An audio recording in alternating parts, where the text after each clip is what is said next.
So we've started talking about the technology, or hearing about the technology, to take us in situ and to more native environments, be it in the membrane or in general in the cell. And this session really is going to illustrate the wonderful things that can happen when you take the latest technologies and ask interesting questions about what's going on in cells that we're interested in. Our first speaker is local. It's Bronwyn Lucas.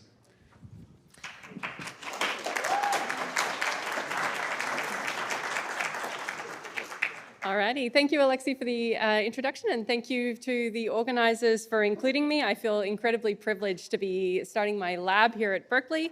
We started here a year and a half ago, and we're excited to be doing Cryo EM in this space. So I'm going to talk about some of our work where we're really thinking about how do we look at as few molecules as we possibly can inside of the cell, and how we're using Cryo EM as a technique to do this. And I'm setting up my lab here at the University of California, Berkeley. My students have spent a little bit of time with the Chan Zuckerberg Imaging Institute, and it's a great resource to have nearby. I think the Bay Area is a really exciting place to do Cryo EM. And a lot of the work that I'm going to talk to you about, I did as a postdoc with Nico Grigoriev at Janelia and at UMass Medical Center. So I like to start my talk with this quote from Evelyn Fox Keller, the philosopher of science, when in her biography of the pioneering scientist Barbara McClintock.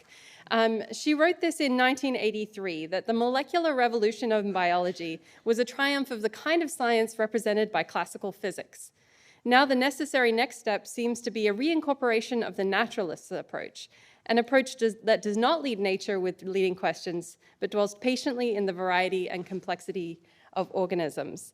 And I think that even though she said this in 1983, I think we can extrapolate a little bit to the situation that we're at now in structural biology, where we have this amazing wealth of data from decades of work in structural biology. And we can see this really clearly in the number of structures that we now have. This is experimental structures in the protein data bank at almost 230,000. This is a number from this morning. And I'm not going to show the slide showing the different, how Cryo EM has contributed to that, because I think we've got a hold on that. But I did want to show how much we've improved since 60 years ago, when the first version of the protein data bank, or the Atlas of Protein Sequence and Structure, was released as a book by Margaret O'Dayhoff. In that book, there are 10 protein families and 66 structures, all of which are from X-ray crystallography. So we've clearly made a lot of progress in the last 60 years. And because of this wealth of information, that has enabled people to build machine learning algorithms that can predict protein structures from their amino acid sequences. And of course, because of this, we have AlphaFold and we have other models like it. And in the protein data bank specifically, there are over 1 million computed structure models from these tools. And so I think we can make an analogy to the release of the human genome sequence in the first draft of the human genome in 2001, where 20 years later, we now have this structure prediction of 98% of the human proteome. And I think it's of course, an imperfect comparison, but I think that one of the things that was true about the first draft of the human genome sequence was that it was an incredibly useful resource that accelerated research and allowed us to do things that we couldn't do before. And I think that's true of our massive database of structures now. It's also true that it was incomplete. And there were many pieces missing, and there were repetitive sequences that we couldn't determine the sequences of. And I think that's also true in our predicted structure, that there's a lot of missing information. But at the same time, I think that this allows us to do the kinds of experiments that we couldn't do before, where we can now potentially take this reference database and use this to understand how all of these proteins are working together to perform their functions as nodes in biological networks. You know, if you think about in the bottom corner there, we have an image from of the metabolism, an overview of metabolism, where we have all of these nodes corresponding to individual enzymes, and you can see how all of these pathways are interconnected. And of course, all of these things are happening in the context of the cell. And this is one of the next frontiers in how Cryo EM can help us to try and understand how these things are working together inside of the cell. So if we want to be able to bring the structural information of individual macromolecules and understand how cells are organized and identify everything, I think that one of the things that we want to be able to do, or at least push towards, is to be able to identify, or at least have some amount of confidence in a call that we're making about each individual molecule. And that's going to be different for different things. But the reason is that in cells, every molecule is essentially in a different context and environment, and that context and environment is really informative.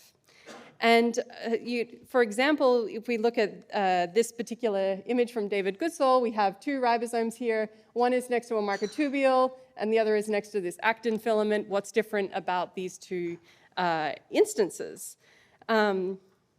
And so we want to know the identity of individual molecules. And this becomes extremely important in contexts where we have very few copies, particularly in restricted environments in the cell.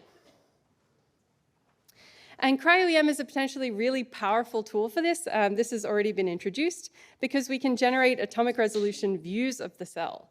But of course, interpreting these images is a major challenge. This is an image that I've taken of a section of a yeast lamella.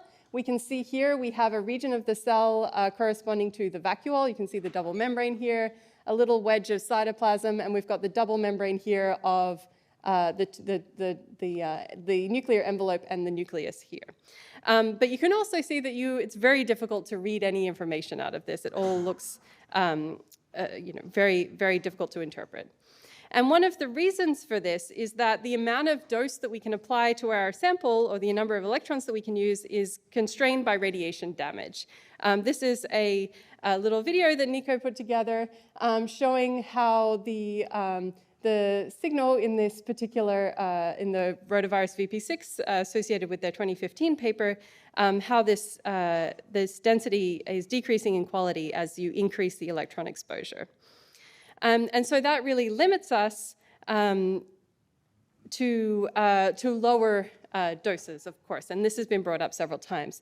And the way that we deal with this in single particle cryo-electron microscopy is that we collect many images of multiple different instances of a particular particle.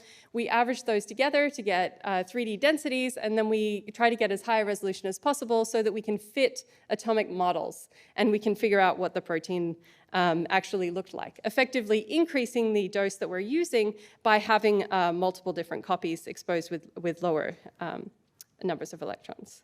But of course, in the cell, we can't control the number of copies that we have, or if we do, that might change our biology. And this is not possible if we're looking at single molecules, if we're looking at one-of-a-kind structures. And so we need alternate approaches.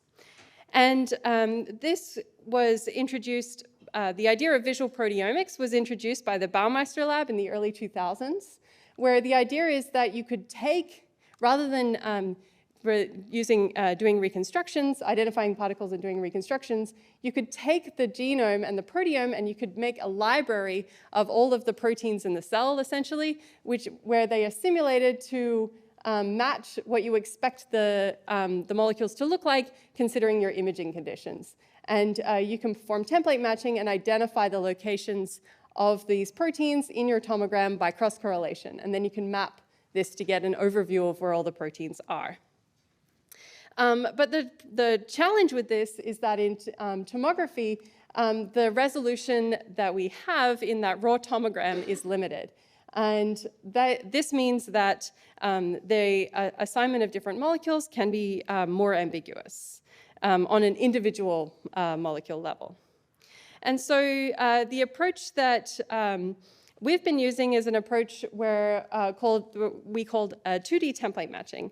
And in this approach, instead of collecting a tomogram, we collect our full exposure on a single image, essentially doing single particle-like data collection, but of fib-milled lamella or of cells.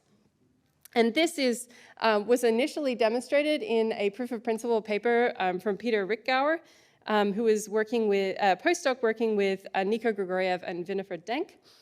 And it follows fairly closely, actually, the work of Fred Sigworth from his 2004 paper, showing the application of the matched filter approach to cryo-electron microscopy. So we can take this 2D image, and then we can take a high-resolution template from our protein databank or a previously determined structure or a structure prediction, and then we can generate a series of templates corresponding to projections of this particular structure in different orientations. We can perform cross-correlation of all of those orientations with the image, generating a set of correlation peaks. And we can use a Gaussian noise model to establish a threshold above which we consider something a significant detection. And to show you an example of this, this was a paper we published in 2021 in collaboration with Liang Zhu and Yulia Mahamid's lab. And they provided for us images of their Mycoplasma pneumoniae cells, which are incredibly useful models, and I'm sure Yulia will mention some of them, some of the work she's done with these, because you don't need to thin them in order to be able to, for them to be electron transparent. They also provided this model of the Mycoplasma pneumoniae large ribosomal subunit. And if we perform cross-correlation of this template in sampling orientations consistent with the resolution of our data, we get a maximum intensity projection which corresponds to the cross-correlation of the best matching orientation at each, when the template is centered on each pixel. And this is hard to see in a presentation, but if we zoom in, we see these really bright peaks which are substantially above the background. And when we look at these in 3 dimensions, we see these really sharp peaks corresponding to our significant detections. Applying this threshold, we're left with a set of significant peaks, significant detections, and because we know their orientations as well as their location, we can use that to place these models back on that image. And so you can see how these ribosomes are arranged in this particular cell. And we can even go one better because we know how the we're applying the CTF to the template that we're using, and because we know how that's going to change as a function of defocus, we can sample different defocus positions and use that to find the Z position of those molecules in 3 dimensions from a 2D image. And so we can actually map these locations and orientations in 3 dimensions. And we wanted to validate that this is actually giving us orientations that are biologically relevant. So if we look at, this is the image that I showed you earlier, and now we're searching with this mature 60S, the large ribosomal subunit of the yeast cells, we find detections in the cytoplasm and in the nucleus, but we don't see any detections in the vacuole, where we don't expect there to be ribosomes. Additionally, if we look at the orientation of these ribosomes, we can see those that are up against the nuclear envelope are oriented with their polypeptide exit tunnels that I've annotated in red here, pointing towards the membrane, which is consistent with co-translational transport, which we do expect to be happening at this particular part of the cell. And we don't see the same thing on the vacuole membrane, where we don't expect there to be co-translational transport. Additionally, this is specific to the high-resolution features because we don't detect other structures that are of similar size and shape that are distinct molecules. So for the ribosome, we know that there are ribosomes in the cytoplasm, but there are also ribosomes in the mitochondria. And so we identified regions of the mitochondria of the cell that have some cytoplasm and some mitochondria. And we can see that this cytoplasmic 60S template is only detecting ribosomes in the cytoplasm and not in the mitochondria. And similarly, a mitochondrial ribosome template is detecting mitochondrial ribosomes in the mitochondria and not in the cytoplasm. So we're not having cross-detection of these species. Another way to validate the orientations that we're getting is to do 3D reconstruction using the orientations that we get just from the template matching. Because the quality of our 3D reconstruction is going to be related to the quality of our particle parameters that we estimate using this template matching approach. Our X, Y position, our defocus, as well as our 3 Euler angles. And so when we do this, when we just directly reconstruct using those orientations without any further refinement, we get a structure that goes to 3.1 angstroms from 12,000 particles in a yeast cell. And this is in cells that were treated with cyclohexamide. And if we go in and look where we expect there to be cyclohexamide, we can actually find density that's consistent with this drug.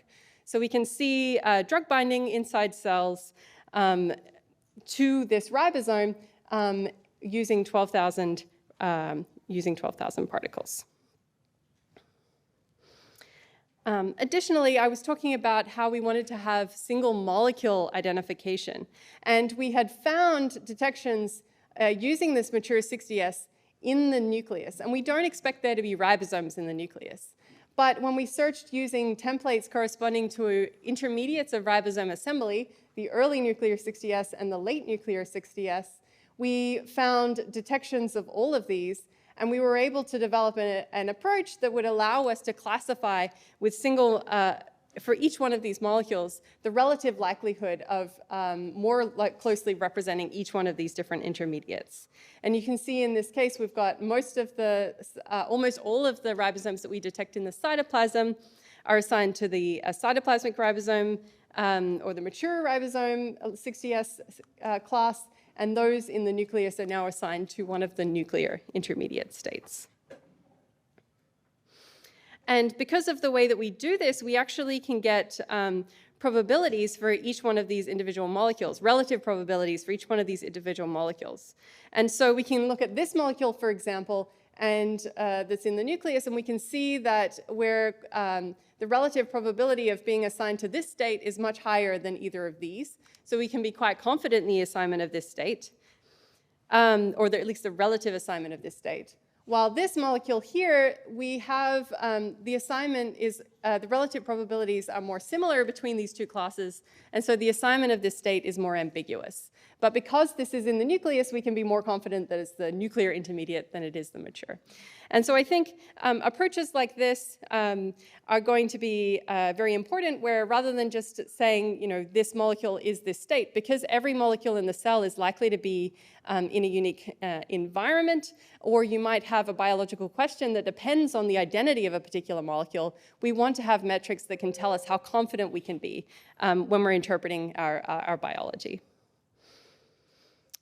And additionally, we know that the models that we have are not always going to match perfectly with our data. We want to be able to discover new things about our data, and we want to be able to probe what the structure in the cell actually looks like. And so one of the ways that we've done this is to develop an approach where we take our initial template and then we generate a library of modified templates. So we remove pieces of that template. And we're doing this in a very specific way so that we generate, in this case, 150 differently truncated templates. And then we can take these three classes that we've identified and we can see what differentiates these three templates, these three populations in the cell, of molecules in the cell. And this is an approach that we're calling mosaics for molecular in situ atomic coordinate scanning. And so we generate plots that look like this, where along the x-axis, this is a tile. This is a region of our structure that we've removed, and we're removing features in a sliding window through this, through the atomic coordinates. And then on the y-axis, we have the ratio between this truncated template, the similarity of this truncated template to our molecule in the cell, and the full-length template relative to the molecule in the cell. So this gives us an indication of how removing this feature changed the cross-correlation with the molecule that we have identified in the cell. And when this decreases, it means that the feature that we removed was actually important for that agreement, so it is consistent with that molecule, or that population of molecules. And when this increases, it means that this is inconsistent, because now we've removed a feature, this agrees better with our data. And so when we look through this, this curve, we can see a few different things that I'm going to point out. So in purple here, this is the early nuclear population. In blue, this is the late nuclear population. And in red, this is the population of ribosomes in the cytoplasm, sorry. One of the things that we notice is as we go through this, we can identify what features these correspond to. So we can see the point at which these lines diverge, and then the point at which these lines come back together again, and we can map that back onto the structure and see what did that correspond to. So in this case, we were able to identify several of the ribosome biogenesis factors that we know leave the ribosome before or immediately after nuclear export. So we expect these to be associated with the population in the nucleus and not associated with the population in the cytoplasm. And that's what we see, where the population in the cytoplasm is significantly different relative to the two nuclear populations. But there was one exception, and that's this protein NSA2, where we see a difference in the occupancy in this score between these two nuclear populations, where this blue late nuclear 60S population looks more like this mature 60S population. And that is even though the models that we had that were determined in vitro both contain this protein and both contain this protein in the same orientation, where we can overlay these two structures. And what we think is happening is that in order to get these structures, there have been drugs used that have stalled the process at a particular state to accumulate a certain state, and that we may have differences that have accumulated in that data that we are not seeing in the untreated cells. So I think this is a way that we can actually look at the process of this pathway inside the cell without having to purify these structures these models at high resolution. Sorry, these molecules at high concentrations. Sorry. The other thing I wanted to point out is that there's this protein BUD20, and I haven't gone through the details of how we did this experiment, but we're only removing the atomic coordinates corresponding to the amino acid backbone. And in the case of this particular protein, that only corresponds to 7 kilodaltons. So we're able to see a significant difference between these populations, even at 7 kilodaltons inside the cell. And I wanted to point out that these populations, we only have less than 150 molecules. So we're able to read out these features without doing 3D reconstructions, using fewer molecules that we might have to do without the structure probing approach. So I would say that our mosaics approach can reveal the order of ribosome biogenesis factor disassembly during the nuclear ribosome, the nuclear 60S maturation, and that we can identify features that are less than 10 kilodaltons with 2 orders of magnitude fewer molecules than would be required for a 3D reconstruction-based approach, where we are picking particles and then trying to get to a higher resolution. And so I can summarize our approach in that our typical single particle approach, we collect Cryo EM images of purified particles. We average them together to get a 3D density that we can then fit with an atomic model. I think that our approach is sort of the flip of this, where we're starting with an atomic model. And I think this is a reasonable starting point because of the fact that we have this huge amount of structural data now in the PDB and from structure predictions. We can then compare that atomic model with our data and use that to probe how the model and how our data agree or disagree. And so this can allow us to read out structure from cells. And I'm just going to introduce a couple of little things that can some of the factors that can limit our ability to read out information inside cells. Now, if we're looking at single molecules, we really want to get as much information as we possibly can out of these lamella. And anything that is going to reduce the amount of information or reduce the quality of our data can affect our ability to do that. And so one of the things that I noticed fairly early on in my postdoc is that in many of our lamella, we were seeing evidence of focused ion beam damage. So we were seeing where the similarity of our model that's undamaged with our data is decreasing at the edges of the lamella. So here we have each one of these dots corresponds to a ribosome that we detected inside a lamella. And the x-axis here is the position relative to the center of the lamella. And the y-axis here is the similarity between our model and our data. And you can see this is dropping off on the sides.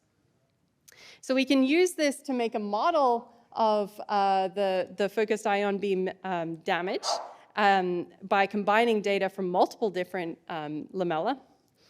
And then you might imagine then that if you have this focused ion beam damage that's limiting the amount of information that you can retrieve, then it might be better to go to a thicker sample because you'll have more of the sample that's undamaged. But of course, we know that lamella thickness is actually going to limit the amount of information that we have, and potentially even more because of electron scattering as a function of lamella thickness.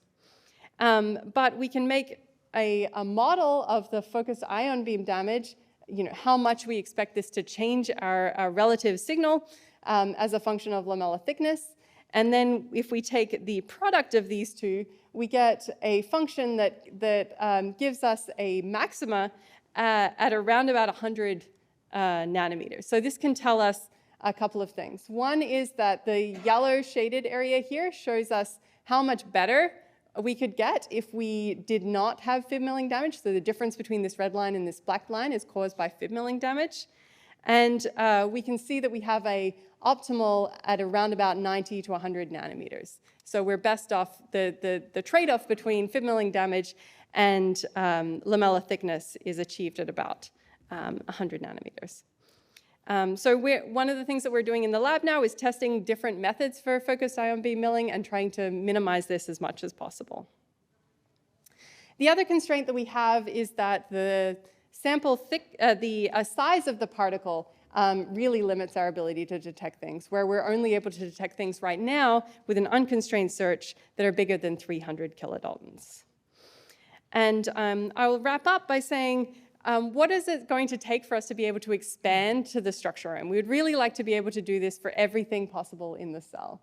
I think that the approach that we've described with template matching can be used as an iterative predict and check with AI. We can start with a model and we can check with our data and see how well this agrees, and potentially use that to update our models, which could potentially require fewer particles. We may need to use some sort of tagging, some sort of labeling, and other data collection schemes. Other ways of increasing the speed, if we were able to take the entire PDB and compare that with everything, we could potentially calculate relative likelihoods, which could get us a long way. And if we can have more information, as much information in our lamella as possible, that's going to get us a really long way. Okay, so I just want to wrap up by thanking my group. We're just getting started here at Berkeley, and I'm really grateful for the team that we're building, and of really enthusiastic graduate students and postdoc, and my postdoc advisor, Nico Grigoriev, who has been really supportive and encouraging me in this process. Thank you very much.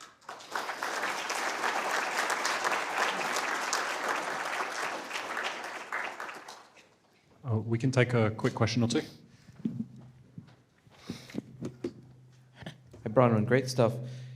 In your calculation of the optimum thickness, did you take into account the fact that nucleic acid is twice as radiation hard as protein?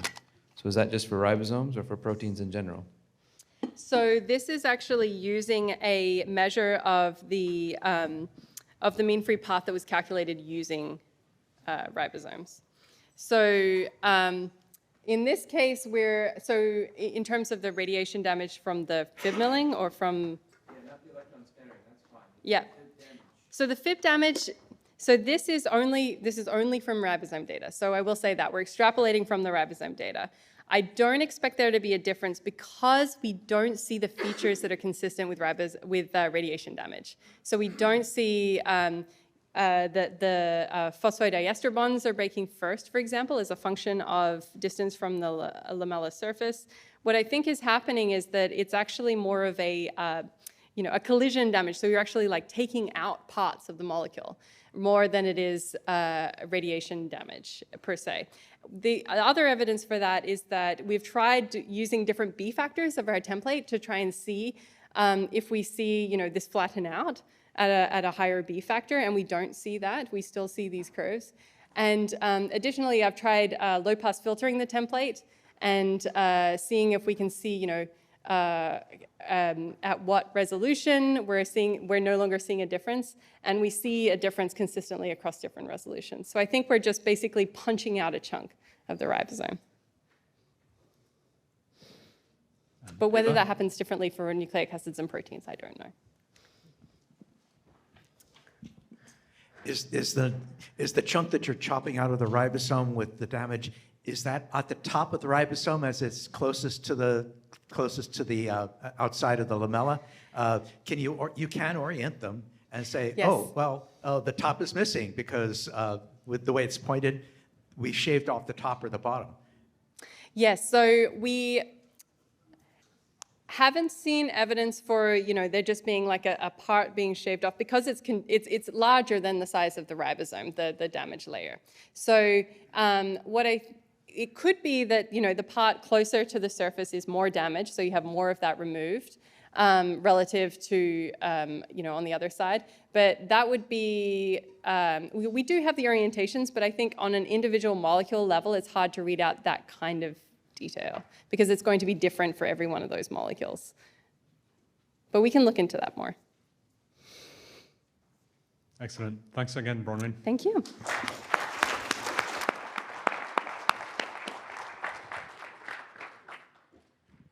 Okay, we continue our journey around the cell with our next speaker from UCSD. This is Elizabeth Villa, and she kicks off the Martins Reed section of the program.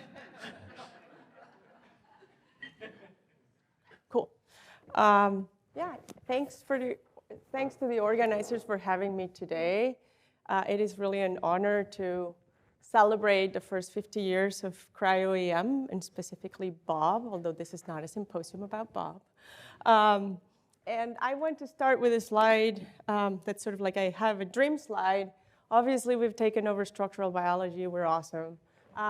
But electrons are the best radiation that we have to look at biomolecules, whether they're inside or outside of cells. And the question is, can we really convert Cryo-EM as a tool for cell biology, the highest resolution imaging tool for cell biology, not only for structural cell biology that we love and are embracing today. So this is an image from a review I wrote with Wolfgang a little bit more than 10 years ago, right before I left Martins Reed, and we just thought we're going to be able to look at every cell, every molecule. This was the biggest issue, and then the direct detectors came out, and it was great.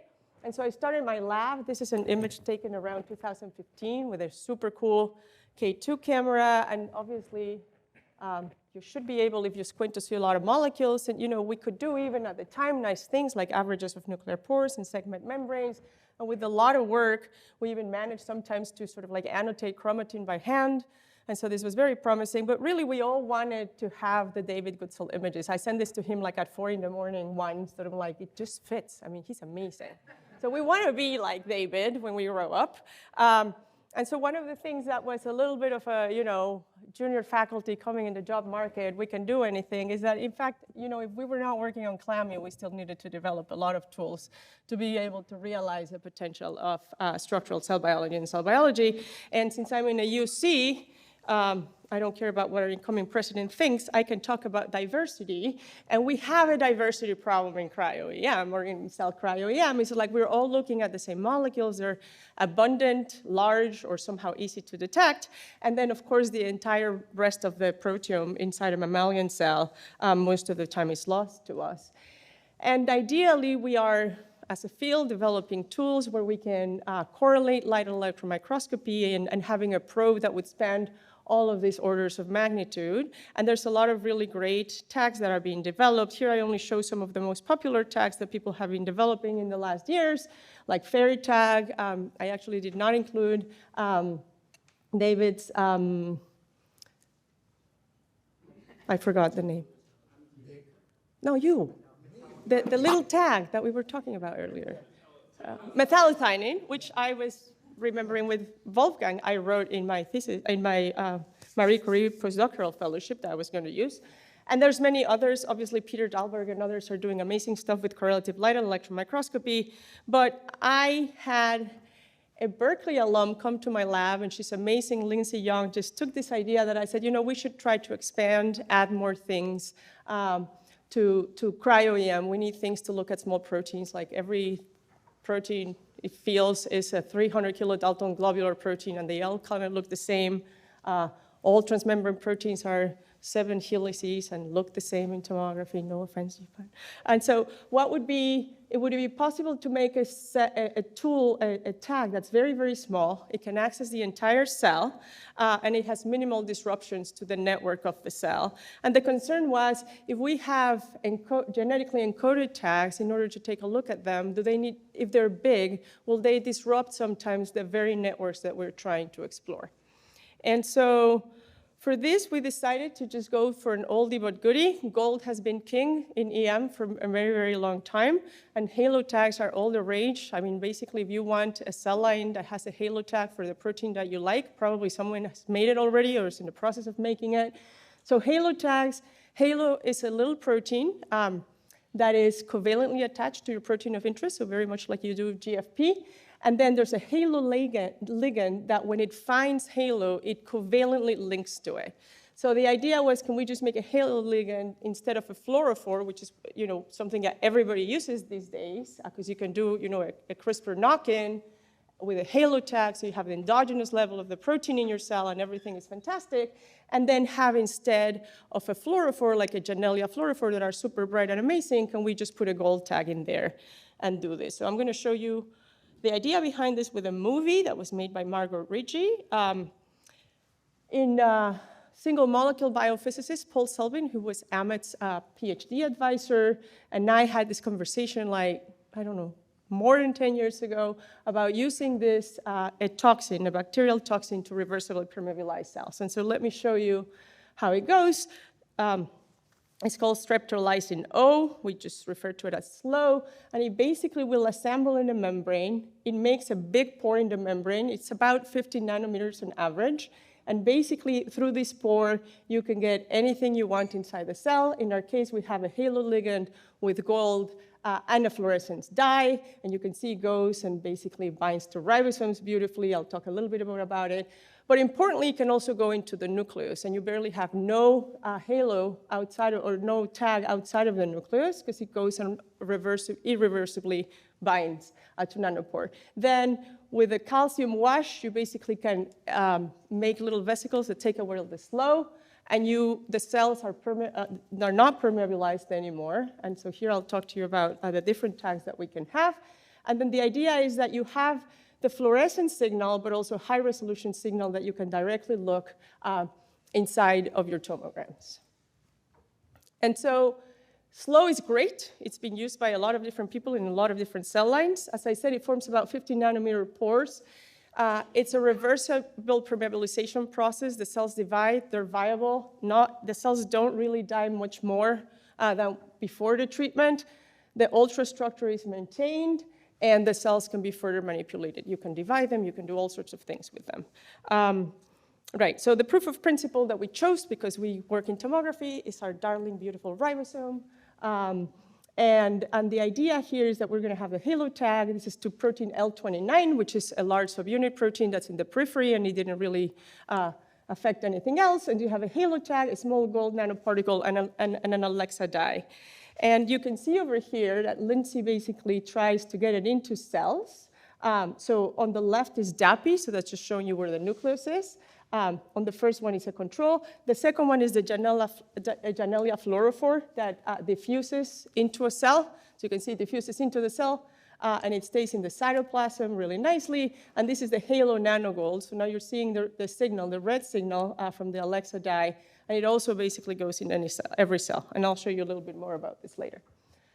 All right, this tool has the added awesomeness, I think, that it works for plastic, which is fantastic, because I'll talk about this later, if you want to do any project in cell biology, the volumes that we look at in tomography are very small. I'm probably going to shock you with how small. And it's always good to do plastic EM just to be able to look at volumes. I'm actually a big fan. Right, so you can get the tiny gold into your cells, and then plastic resin embed them, and permeabilizing resin embed, all those things. But then you can actually just grow the gold of the cells over there, and it is really nice also because you only get the gold only stays if you have the halo ligand. If you just try to do gold, you don't see it in your images. So it's sort of like very robust and nice, especially if you want to correlate plastic and cryo. But of course, the method was developed for cryo. I tried to look at this earlier. I'm going to do what one of my favorite professors in grad school say. I apologize for the quality of your projector. Just kidding. This is just, no, it's not. It's the image. It's a weighted back projection image. You should be looking at ribosomes. And if you squint, you see like little dots over there, which are the gold. These are 5 nanometers. Obviously, you're supposed to be able to see them.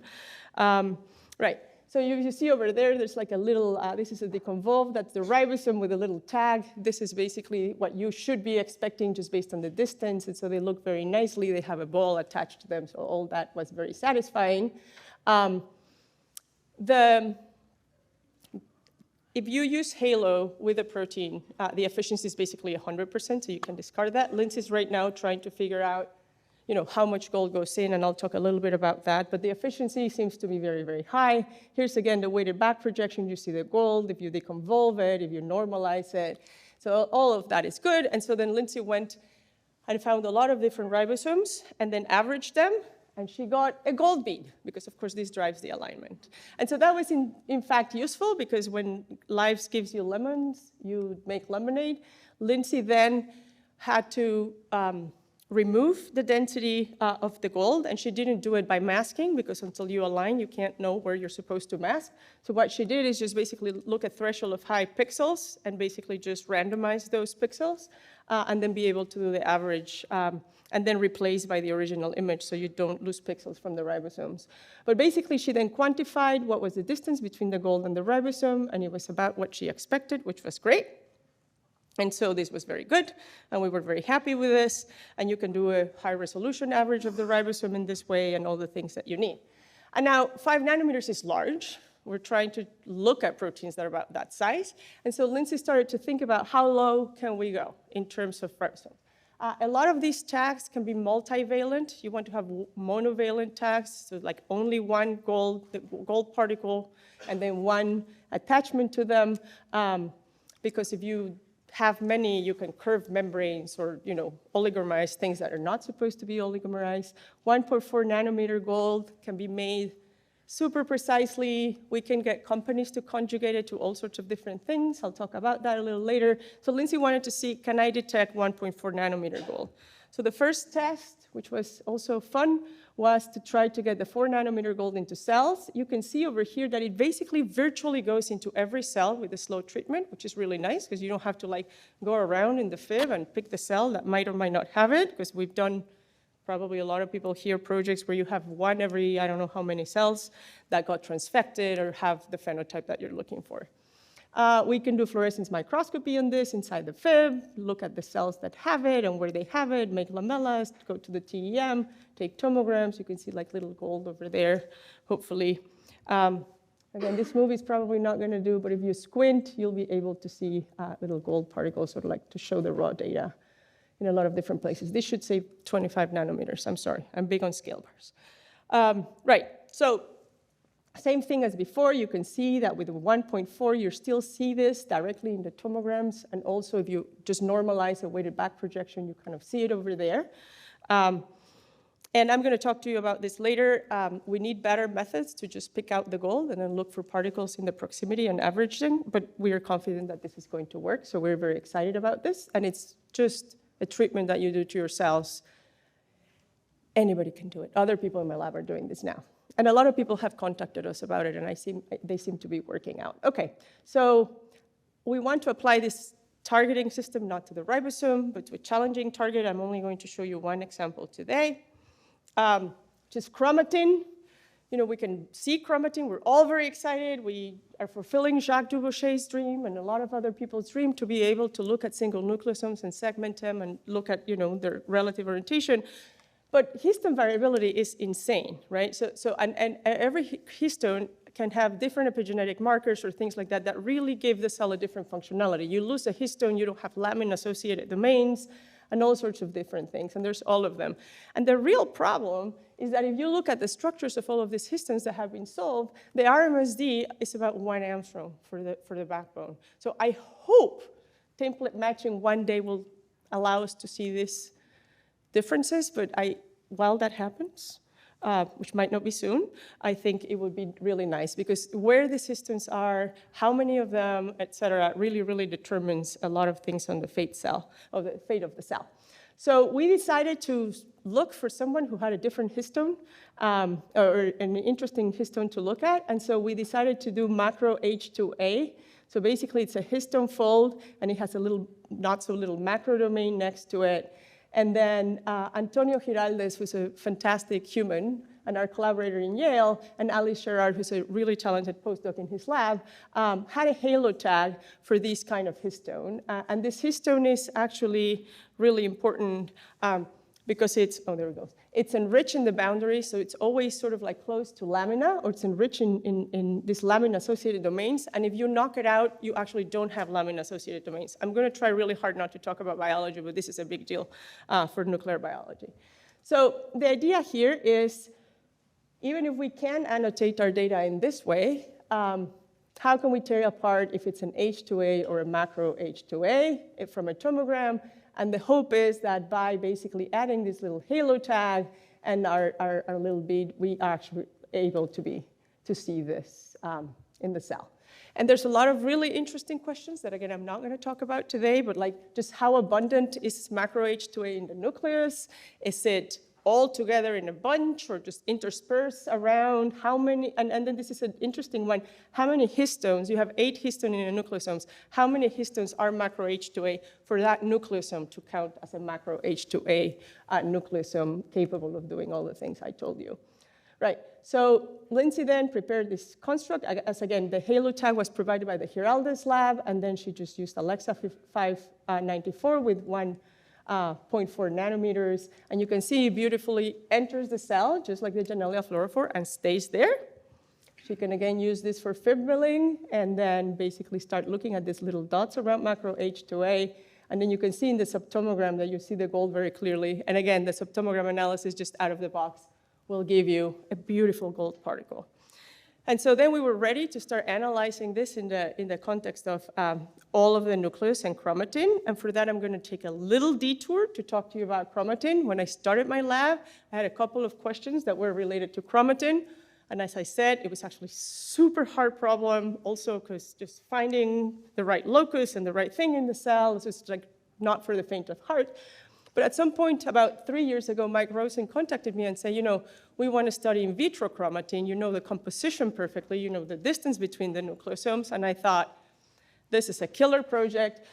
Here's where we're going to develop the segmentation of chromatin, because we know what's there, so it can't be a ribosome because there's only chromatin and so forth. And I love the idea because I studied DNA elasticity in my PhD, so we could then connect the nucleosomes. And for that, I think Josh, who's back there in the audience, who was in my lab, or he thinks he's left, but I refuse to accept it. Josh started working with Chiu, who's a super talented postdoc, in Mike's lab. He came twice to learn tomography from Josh, and I think he attended lab meetings for at least 2 years. And then I'm just going to give you the takeaways that are important for this audience. You will see papers coming out about this exciting stuff.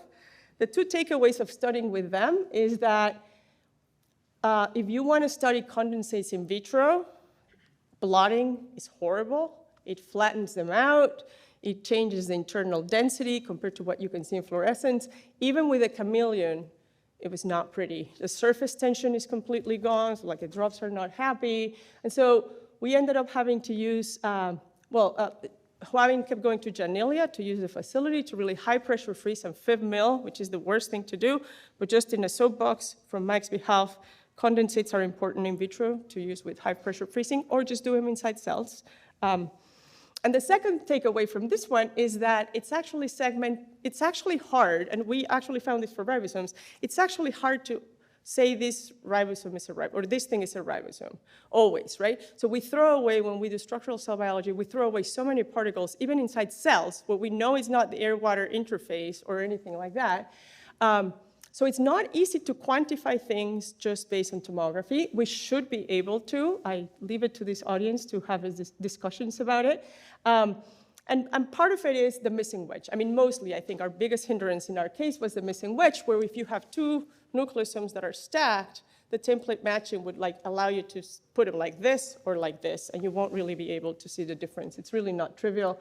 Having developed together with Josh what he calls context-aware template matching, which I think is also what Beata Turnorova is calling it. And the idea is that you decide on the template matching based on the environment or other priors that you might have. And that way we could actually very confidently, just like by looking at our eyes, if you have two nucleosomes stacked over there that look like little macaroons, you will actually find them and do all these things. And now, you can pick them, you can average them very successfully, and we can also do this inside cells. These are, I think, some cells from Josh, where we can look very nicely at chromatin.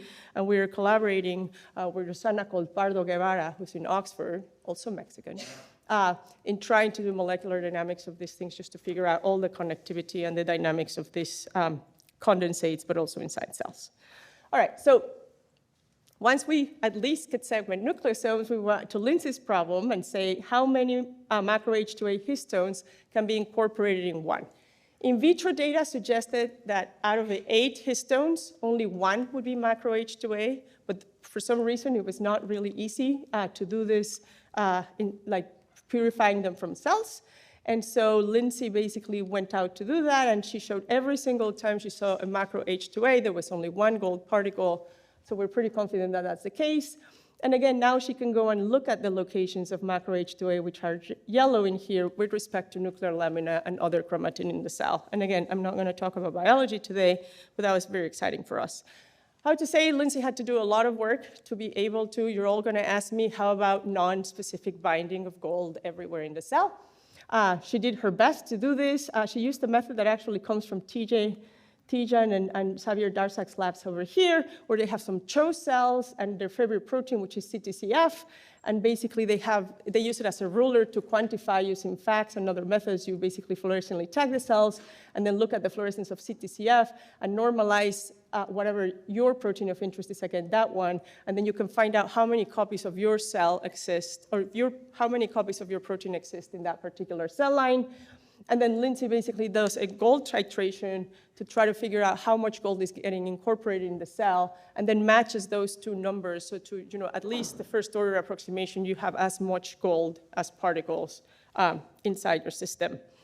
Now, things to move forward in the future is, well, I told you today that it works with conventional TEM, which we're excited about. Lindsay's working on it, but I really encourage the community to help us with this, to just find methods to just localize all the gold and then look for the particles. So the proof of principle goes sort of like beyond that. It should be easy. It's like 3 standard deviations away from the average density, or probably a couple. What we're very excited about is, of course, then replacing gold for EELS-compatible probes. You destroy your cell with EELS, but if you do it after tomography, it doesn't really matter that the signal is delocalized to whatever, because you can always go back and find the particle inside the cell. That together with, if it's tagged, you can basically make a gold nanoparticle out of it. You can do it with inhibitors that we're doing for LAR2, so just like bind gold to an inhibitor, and it goes right there, you see it. It can be inhibitors that identify a protein in a particular conformational state. You can do click chemistry, we're doing with this Arden Patapuitan in piezo3, snap tag, nanobodies, alpha tags that my lab's excited about, DNA paint, anything that you want, you can attach functionalize a gold, and that will allow us eventually to do multiplexing, so you can have many, many colors of things. Okay, I'm gonna use a couple of minutes really quick to tell you, we have a dirty secret in tomography that we don't talk about much. And that is that a tomogram actually covers a teeny, teeny, tiny fraction of a mammalian cell. Oh, no, sorry, that was supposed to come later. If you use a 4 Angstrom pixel, you're looking at 0.0006% of a mammalian cell. This is acquired in BioNumbers, which is an amazing website that anybody doing structural cell biology should go to try to figure out dimensions, scales, abundance of your protein.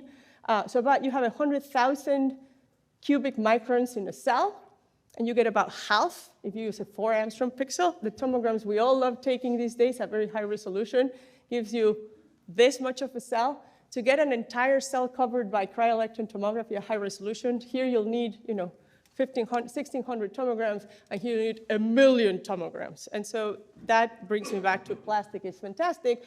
But also, when you see some amazing feature in your cell, 5 times, 20 times. The question is this physiologically relevant? I mean, like here, I love this one. Is the polar bear going to be eaten by the vortex of auroras? And so is this a real thing? If I can't even map an entire cell, you all know cells are very different in time. So doing a lot of cell biology and designing projects properly for mammalian cells is key. But I don't want everyone to be sad about the next 50 years. I'll also tell you what we can do now, which is bacteria are the opposite. Bacteria are very hard to do very good fluorescence microscopy because they're tiny, sort of like not too far from the diffraction limit of light. But on the other side, a bacterial cell, if you fib mill it, you can still take a tomogram of about 30% of the cell or 50% of the cell, which is good. And you have a lot of bacteria in a lamella. And this is sort of like just to go back about let's do cell biology. I'm super lucky to have been collaborating with Joe Pugliano for the 10 years my lab has been at UCSD. We worked on this class of phage that are called jumbo phage. They have massive genomes. Jill Banfield showed that they're everywhere. They just had not been detected because we used very small filters for hunting for phage.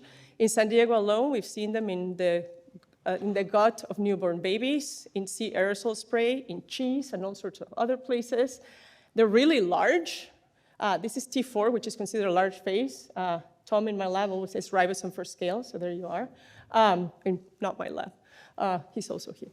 And what's really fun, and I'll show you a little bit, is that by investigating this and characterizing all the mechanism of replication, we've actually got to name the clade of viruses, which is very cool.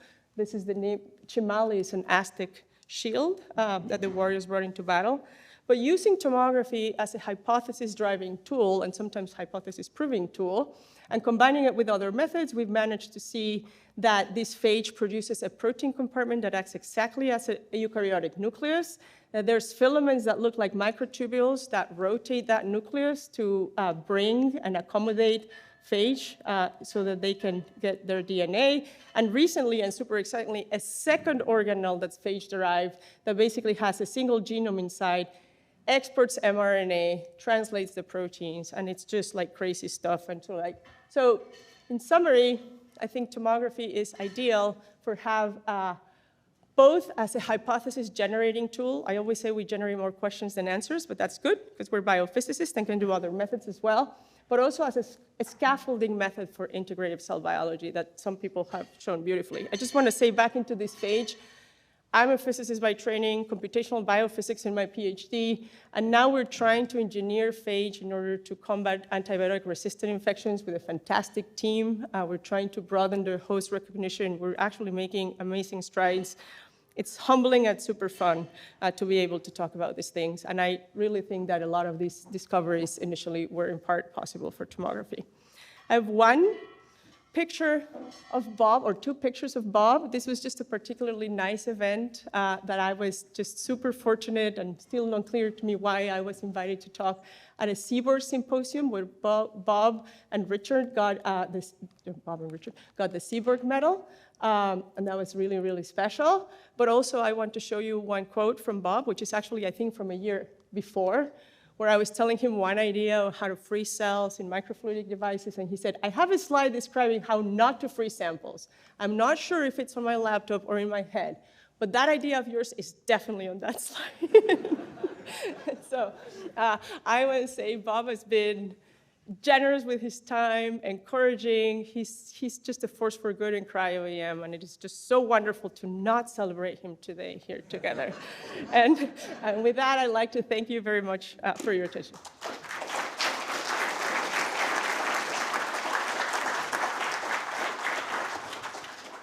What a wonderful talk.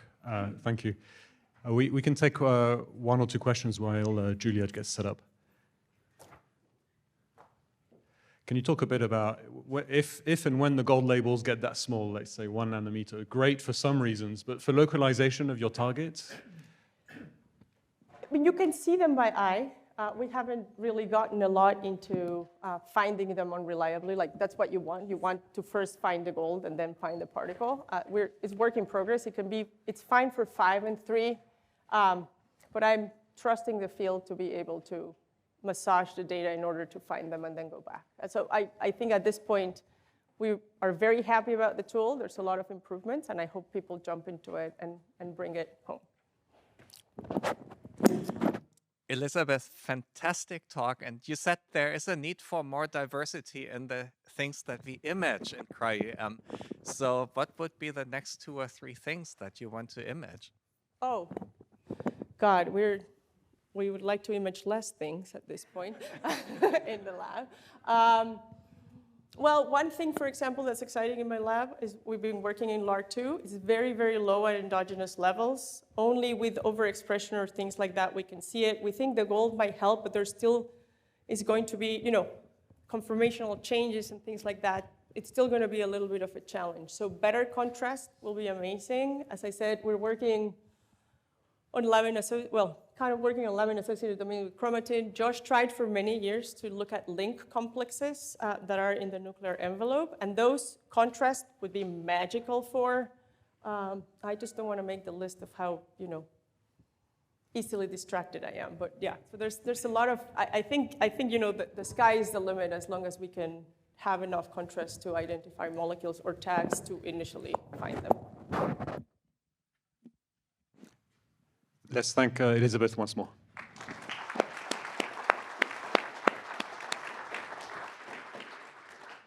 Our next speaker is operating at about 2 a.m. Her time right now. She's visiting us from the EMBL in Germany. We're very grateful for her presence. Julia Mahamid. Thank you. Thank you. It's a pleasure to be here. It's been an amazing workshop. 2 a.m. in the morning. I hope I'll try to be coherent. Okay, so I'm going to talk to you about in-cell structural biology, where Cryo EM and cryo-electron tomography is one of the modalities that we use to explore, complex cell biology from a structural perspective. And so what we're really fascinated about is trying to understand how cell biology phenomena arise from these very complex collective behaviors of many macromolecular complexes, their variability of interaction partners in a context-dependent manner, their conformational states, how do they arrange into these complex trajectories of macromolecular processes. And so we really try to span this huge range of spatial dimensions going from the atomistic scale, but looking at all of these macromolecular complexes together requires us to move into the nanometer scale and then doing this directly inside single cells, but even also in multicellular systems, single organismal models, where my colleagues tell me is the true biology. So I'm horrified every time they tell me cell cultures are their in vitro systems. But I don't want to despair you. But what lies at the center of everything that we do is cryo-electron tomography. And I put together this slide because I want to remind everyone that this kind of work really builds on decades of work by giants. And so these workflows that we sort of routinely use nowadays that start with seeding cells on Cryo EM grids, freezing them simply by plunge freezing, arresting all these complex dynamic cellular processes, then using fluorescence microscopy to visualize where these structures exist in a cell, then using focused ion beam technology to ablate all the material that we're not interested in. This was decades of work by many talented people. Some of them are in this group, many young colleagues, and I do want to give also a lot of credit to Jürgen Plitzko, who was one of the drivers of this technology development when I was working with Wolfgang in my postdoc. Now, over the last few years, a lot of these technologies have become, quite routine for us, and that's really because we as a community have contributed to making, our grid preparation much better, to streamlining these 3D correlative approaches, automating fully the Fib preparation process for single cells, and I'm just highlighting here a few papers that are more of a community effort. But in parallel, we also have much nicer microscopes nowadays that we can basically, as a community, use to do cell biology experiments at this nanoscale. Where the future is going is probably, following my colleagues who tell me cell cultures are in vitro, is more into the multicellular space and really trying to recapitulate more of how cells behave in their natural environment of microenvironments, whether you recapitulate these from complex human models in organoids or even from tissues directly from, even mouse models. Now, these technologies allow us nowadays, no matter what your sample is, and I think that's the magical thing about cryo-electron tomography, you can choose your model system according to your biological question of interest, generate these thin lamella and image them using cryo-electron tomography, and you will always get these types of images that you've already seen quite a few times nowadays. Now, I'll concur with Bridget that I think our biggest challenge for the next decade or so is to mine all of the information that is there, and we've heard about the more traditional approaches of template matching, where we can use the vast amount of structural data that already exists in the databases. But nowadays, yes, use AI because it does speed up things and it helps us, handle quite diverse data to start annotating these types of data and at least pick up the structures that we know what they look like.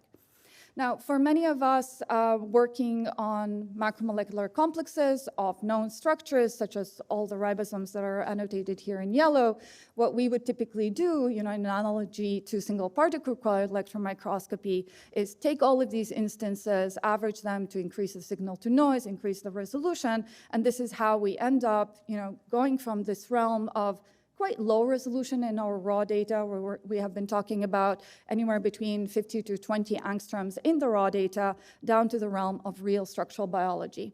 Now, this is where I'm going to completely give credit to Dmitry Teganov, who has revolutionized the way we have been doing structural biology using cryo-electron tomography, and really with his innovative algorithms allowed us to achieve the ultimate limit of our data. Now, this is just one example of these reconstructions that you can achieve nowadays if you're lucky enough to be working with something as large and easily detectable as a ribosome. And really, bringing us to the realm of really seeing things at high resolution. This is a ribosome reconstruction from our Mycoplasma pneumonia model system, a small human pathogen and bacterium that was actually treated with an antibiotics in a cell culture. And we basically achieved these reconstructions, which I found amazing because these cells have been translating all the mRNAs in the cells, basically synthesizing all the proteins, and you can still get the active site of the ribosome resolved down to 2.7 angstroms and visualize that small molecule antibiotics. Now, this is a single structure, and obviously this is not the reason why we do cryo-electron tomography. From any single experiment that we do nowadays, we get at least 10 different structures, and this is just for the ribosome. But the beauty of doing cryo-electron tomography, and in this case, we do have the advantage of working with a very small cell, so actually every single tomogram captures a whole cell. And so if you now start looking at this variability of states of each macromolecular complex and looking back to their distributions in each one of the cells, you can really start thinking about characterizing cells at the level of the different conformations of and the distribution of these complexes per cell, sort of approaching the realm of single cell structural omics, which we can now combine with beautiful approaches that are available in single cell omics and really understand biological diversity at the single cell level. So this is what we can do thanks to decades of really hard work by many people, many of them in this room. But I think what is really exciting is biology does not always happen in very discrete and deterministic structures. And this is something that I've learned sort of handling structures that are very fuzzy and basically are not deterministic complexes where you can reconstitute them or purify them. And even in a cell, many of these structures will be composed out of highly complex, flexible, maybe even disordered proteins that come together and form these micron-scale structures. And they're involved in very fundamental biology that goes all the way from viral replication to cell division, but also to cellular stress response. So what this taught me is there is a lot of biology that will not be averageable to high resolution, and many of the structures that we would be interested in might not have structure solved, or we will not be able to solve their structures to high resolution. So basically, what I want to give you a glimpse into is, thinking about the future and the complexity of biology, the very cool biology that we're interested in understanding, is how do we start thinking about addressing the unknowns? So on the one hand, we're talking about unknowns in terms of unknown structure, so there's not a structure that has been solved by traditional structural biology approaches in vitro, or these are structures that are basically very flexible or fuzzy or disordered. And I will not dwell a lot about this because I think many of the approaches that have been discussed today using correlative light and electron microscopy, especially in the realm of super resolution fluorescence microscopy on the one hand, where there has been beautiful work developed by Peter Dahlberg, who's here when he was with W.E. Murner, but also in Harold Hess' labs, where we now can achieve localization precisions in the range of about 10 nanometers of our proteins of interest. Now, that does come with the caveat that currently these approaches only allow you 10 nanometer localization in XY. And even if you think about a Fib lamella that is about 200 nanometers, that is still a vast space to explore in terms of the Z localization of your protein of interest. And so this is where I think, the type of tags that Elizabeth has presented, but also others that have been developed in the field, including our own GEM particles, will be extremely advantageous there. Because they also do not require you to build your own, cryo super resolution microscope at home, and these are typically clonable constructs that you can use for your biological projects across many different molecules that you're interested in localizing. So there's a lot of room to develop these types of approaches to really be able to localize any protein of interest. And we could think about approaches where we use fluorescence to initially learn how the structures look like, but in the future actually use the machine learning approaches to be able to pick them up without the tagging.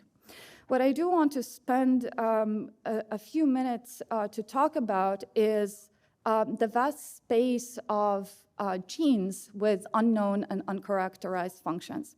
So this is not something that we typically think about. Most of us working in molecular biology, already have our favorite gene or macromolecular complex that we want to characterize. We know which proteins form that complex. But when you start thinking about cryo-electron tomography, where you actually visualize everything, that does come with a bit of a curse that you do see everything. And I do want to, bring up this this idea because many of us will be doing cryo-electron tomography on many different cell systems, many different organisms, and we will start encountering these funny densities that we will be very curious to try to understand what are they and what are they doing in there. A bit of caution, we will always assume that whatever is retained in biology is of functional importance, but actually that's not how evolution works. So sometimes things that are there, they're not necessarily absolutely essential. And so it's important to think from that perspective about the things that we see in biology. So I'll give you an example of how we think about these types of problems, and I'll go back here to using our Mycoplasma pneumonia model systems, but also bring into focus the importance of integrating multiple structural biology approaches, but also cell biology approaches to really understand this new space of unknown genes and functions. So this is a tomogram that was acquired with the Volta faceplate. Thank you, Holger, for reminding us that it exists. At the moment, it's the only faceplate that exists and usable.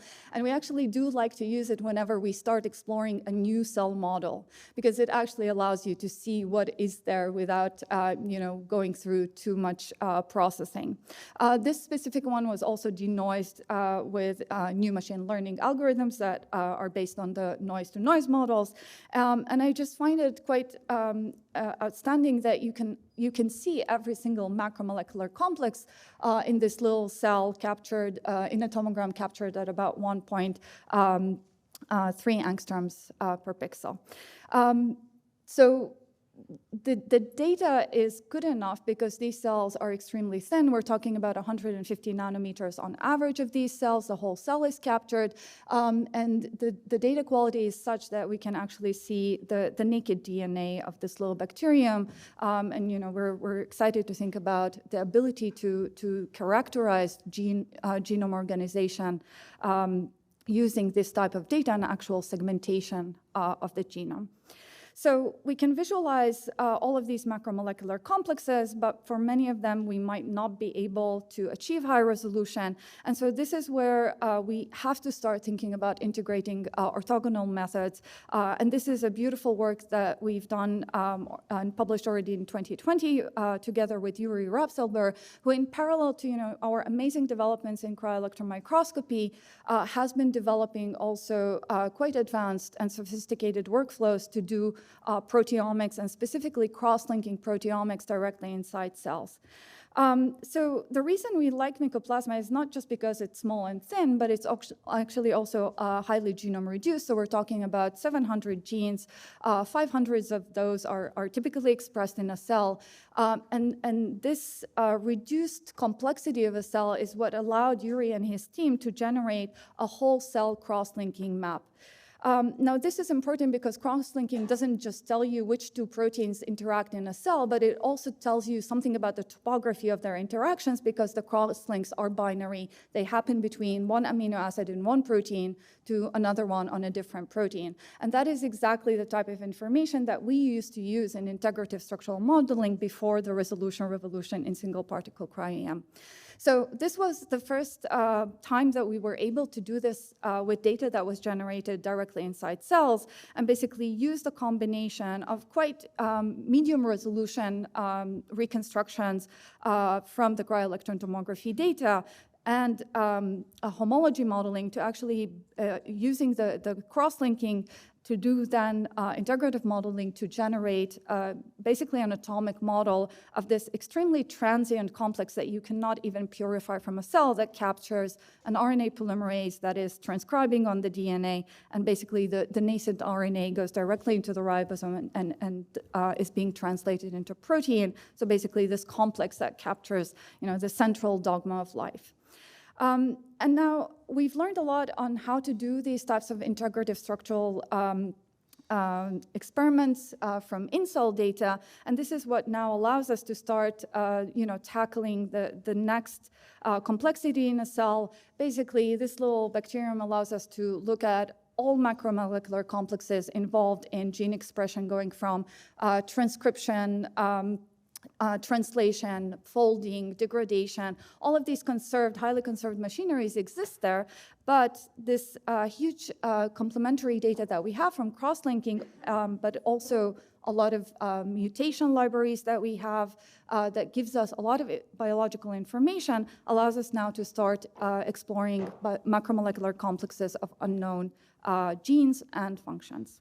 So I'll show you this example of a small, well, not so small actually, quite an intermediate size membrane complex. So this is a little complex that you can see directly by eye in the tomogram, and it exists on the outer surface of Mycoplasma. So it looks like a little dome. So these are side views, and these are top views of this little complex.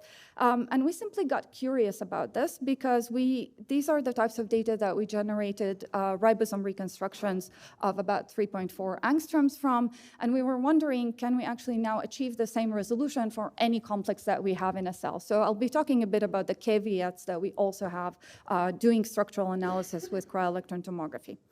So what we do in these types of experiments, so we recognize a structure that we're interested in. We basically would go ahead and pick a few hundred particles by hand.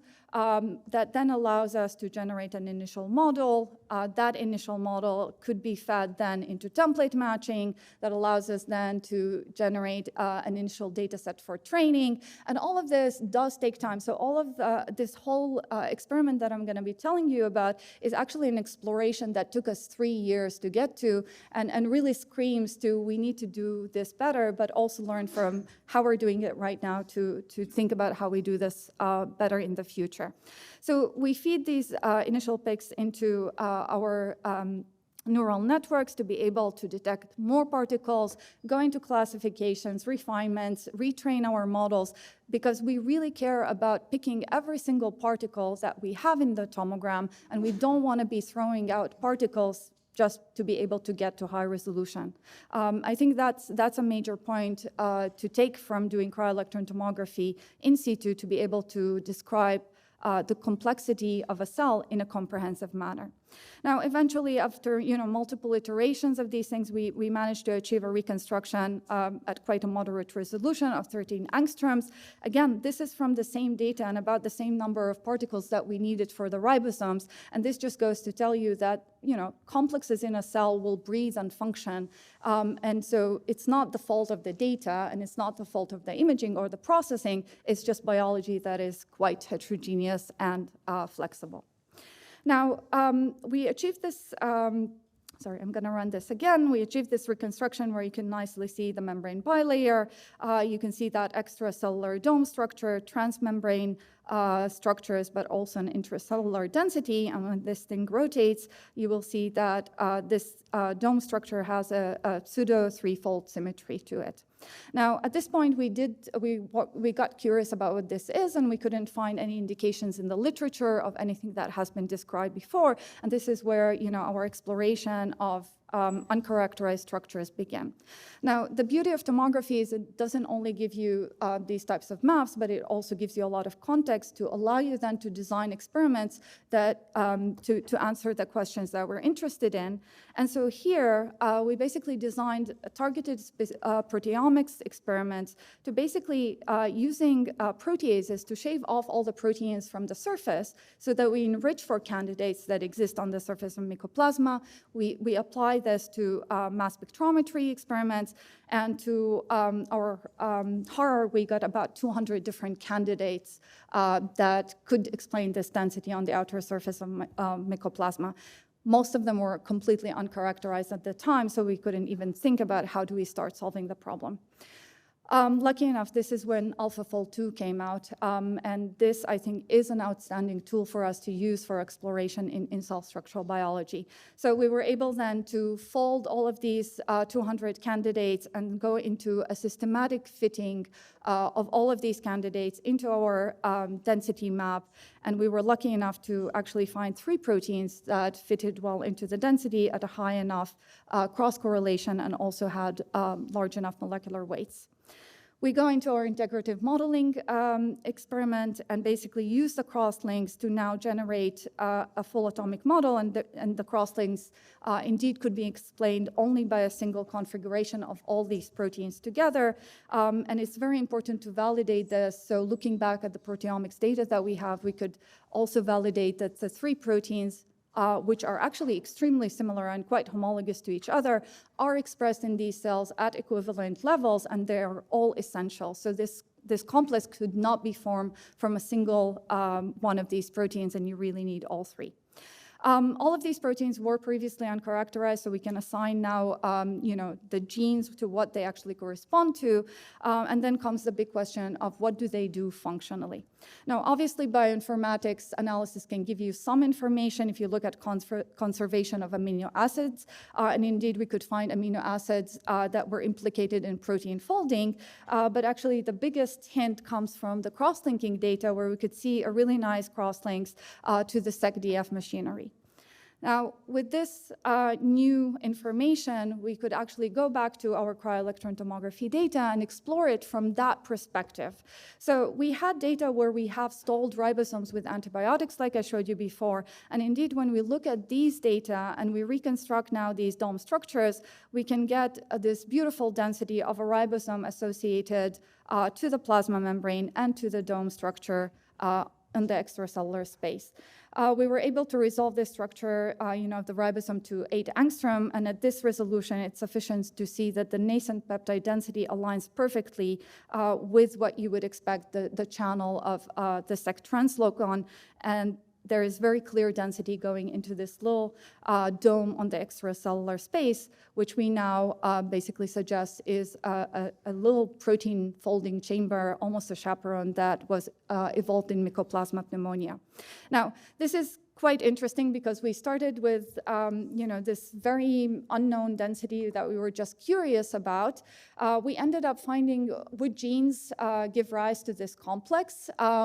We were a bit disappointed to basically figure out that these are special to Mycoplasma pneumonia, so they don't exist, to Mycoplasma, so they do not exist outside Mycoplasmas. On the other hand, this is a highly specific human pathogen in this case, but there are also pathogens of many other organisms, and apparently they had to evolve their own strategies to actually survive in the host environments that they live in.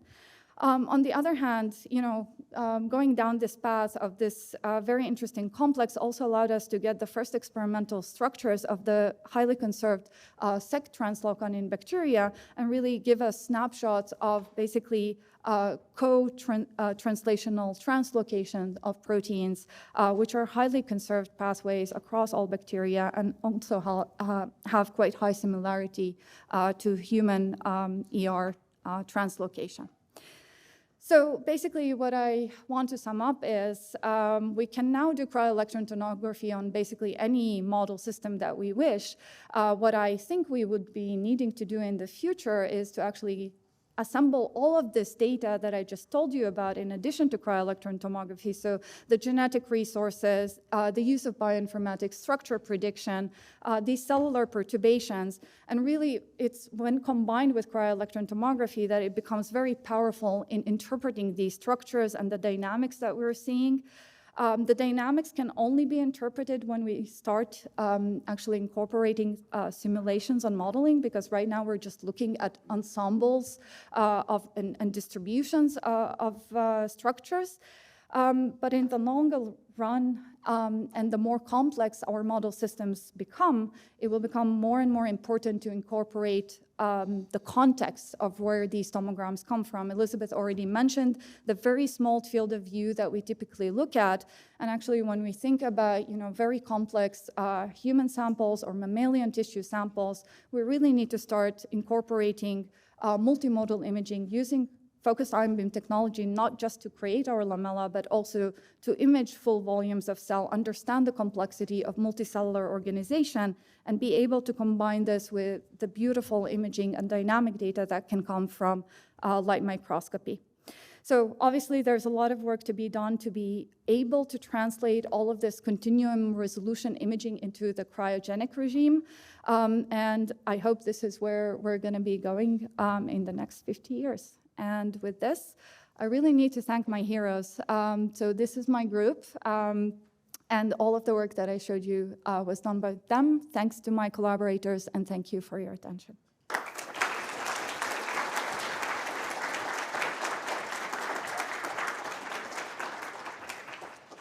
Thank you, Julia. We can take maybe one question while Wolfgang gets set up. Who would like to go?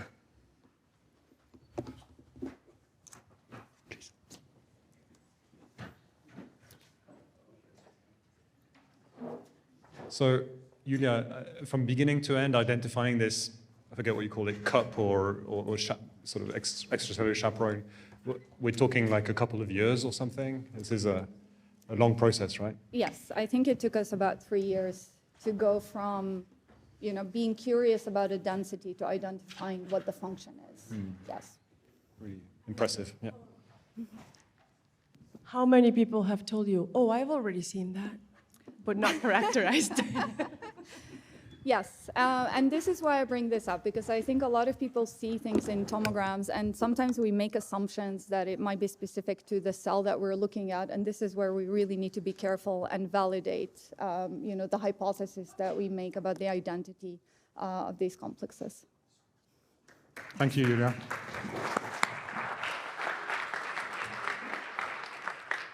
Our next speaker is Wolfgang Baumeister, who, to many like me in the field, is practically synonymous with cryo-electron tomography, although some of my favorite papers of his were with Owen Saxton back in the day, the Cavendish and so on. So he actually had a single particle 2D averaging side as well a while ago. But really, Wolfgang's legacy in the field is really outstanding, as we just saw in the previous two talks, and I'm really looking forward to this. Well, thank you very much. I think, thank you for inviting me. It's a great pleasure to be able to contribute to this symposium in honor of Bob Glaser. Let me begin with a little anecdote. I think I met Bob for the first time a bit more than 50 years ago. I think it was in 1973. There was a small symposium organized by Peter Hawkes and Alice Coslet at the Cavendish Laboratory. It was basically focused on radiation damage studies at the time. I think a couple of people in the audience were there. I think Joachim was definitely there. I think Va, who was a graduate student of Bob, was visiting Bob in Cambridge. I think Nigel was also there. It was a small group of something like 15 people or so. Now, I think one of the talks I thought was fascinating for me, and I thought that was the future of electron microscopy. That was Don Parsons. He gave a talk. I mean, at the time, he had built, together with Steve Huey, a so-called hydration chamber. I mean, allowing to study, things in a liquid hydrated state. And he could show, with electron diffraction of catalase that then, the catalase diffracted to something like 3.4 angstroms. So I thought that was the future. I went back home and I think I wrote my first grant application to build a copy, basically, of the hydration chamber. And I did so, and I got the grant, surprisingly. But never anything came out of that work, I have to say. I was utterly wrong that this was the future. And I think Bob was there, and he was, of course, a lot smarter. And he had, available, as Ken told this morning, a cold stage, which he had used for radiation damage studies, basically. And I think he also had built, together with Steve Hayward, I think, a cold stage himself. So, yeah. Now, I think I will give you two relatively short stories today about cryo-electron tomography, basically two applications. One is a short one that is published work. It's about visualizing chaperonin function in vitro and in situ. I think that is something that goes back a long time. It started more than 30 years ago in a collaboration with my colleague Ulrich Hartl. That was the time when, the whole chaperone concept came up, but there was very little insight how that would work. And what you see on the left-hand side is basically the structure. That was still negative stain, of course, the age of blobology. But I think it was nevertheless, it provided pretty important insights, as a matter of fact. It showed that, this part here at the top, GROW-ES, the co-chaperonin, encloses a cavity which allows the substrate to fold without interference with the cellular environment. And we tentatively interpreted, and that was a bit risky, that this diffuse blob there should be or could be the substrate at the time. Now, I think 2 or 3 years ago, we decided to return to that problem, and we repeated the experiment now with much better defined conditions. That was first a simple, a single particle project. So basically, we had GROW-EL, we had GROW-ES, and we had a client protein, MET-K. MET-K is a 40 kilodalton protein, roughly, which is an obligate substrate of GROW-EL, GROW-ES. And we had pretty well-defined conditions. By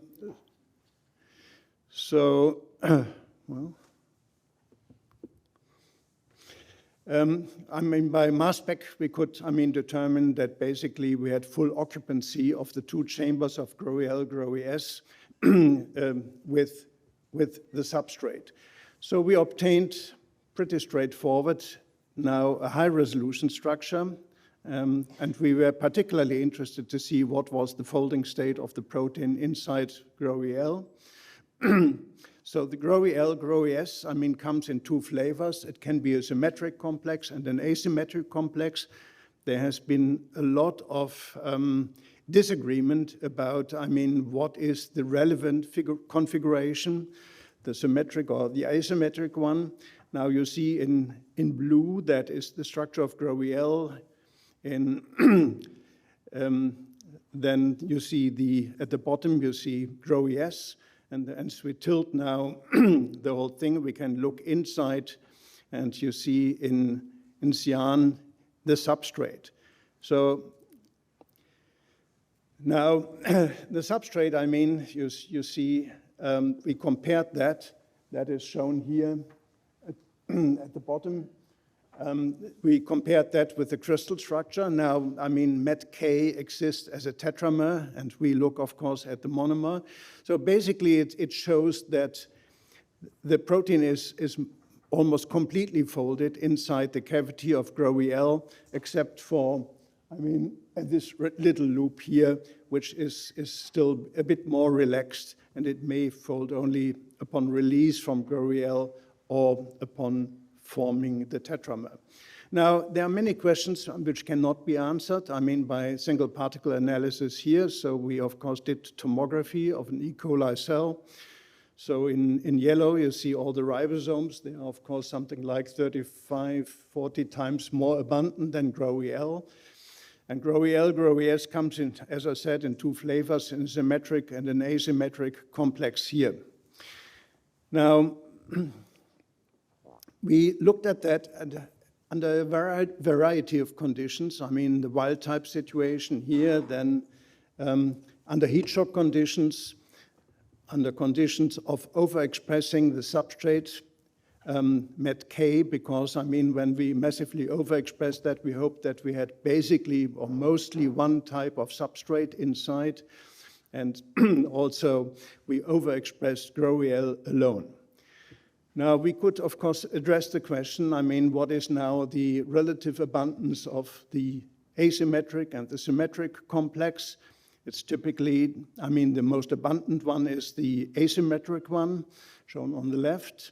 But that does not really vary under all those conditions. GROW-EL alone, I mean, that is the right column here, does basically not exist at all unless, I mean, you massively overexpress GROW-EL. Then the next question was, can we see the substrate? And yes, we can. I mean, you see here, basically, that is the situation for the asymmetric complex, that is for the symmetric complex here. And you see the substrate only shows up when it's fully folded, then it's, I mean, then it has strong density. And you see the substrate here is indeed at the same position as it is found in the single particle case. But it can answer also a couple of other questions, for instance, that the symmetric complex, you can have folded substrate in both chambers and so on and so forth. So now I will talk about another story which is not yet complete. I mean, we are still working on that. And that is related to the proteasome. As many of you know, I mean, we have been working on the proteasome since, more than 30 years. As a matter of fact, 35 years or so. Now, the 26S proteasome, we are looking here into the cellular dynamics and the response to metabolic shifts. Now, I'm showing that because I think it's a very nice example of the potential for discovery by electron tomography. Now, I think the first thing I have to explain briefly is, well, paraphrasing David Derozier's title, Where is the Molecule in the Cell? So in this column, you see basically in green where the proteasomes are located. You see two strong dots or clusters. Now, that is in Chlamydomonas, which became kind of popular in our lab when Ben Engel was there as a postdoc. And Chlamydomonas has an advantage. The advantage is that it has an almost deterministic topology of the organelles here. So we can say precisely in this region is where you will find the Golgi or where you will find the endoplasmic reticulum. You see these two dots, are in the location where the endoplasmic reticulum is. And then you see this kind of ring-shaped structure that is, basically lining the, nuclear envelope. Now, I think we can zoom in here a little bit on these dots very briefly. That is published work. That is basically the so-called ERAT system, that is endoplasmatic reticulum-related degradation. So what happens is when protein is imported into the ER, and it has to fold there, but if that is unsuccessful, there's no powerful degradation inside there. It has to be retrotranslocated into the cytosol, where it becomes then ubiquitinated and can be degraded. Now, there are hundreds of studies of the ERAT system, but I think the molecular organization, the supramolecular organization, was unclear. So what you see here, basically sitting, there are various clusters here, comprising typically something like 30 or so copies of the 26S proteasome. And they are in regions which are devoid of ribosomes. We can zoom in now on one of those clusters here. So in blue, of course, all the ribosomes. The dark blue ones are those sitting on the translocon. And in red, you see now the proteasomes, and there's another protein, CDC48, which is involved in the retrotranslocation. So that is one example, but I think the more important one is the next one for the story I'm going to tell you then. That is the proteasomes in the nucleus.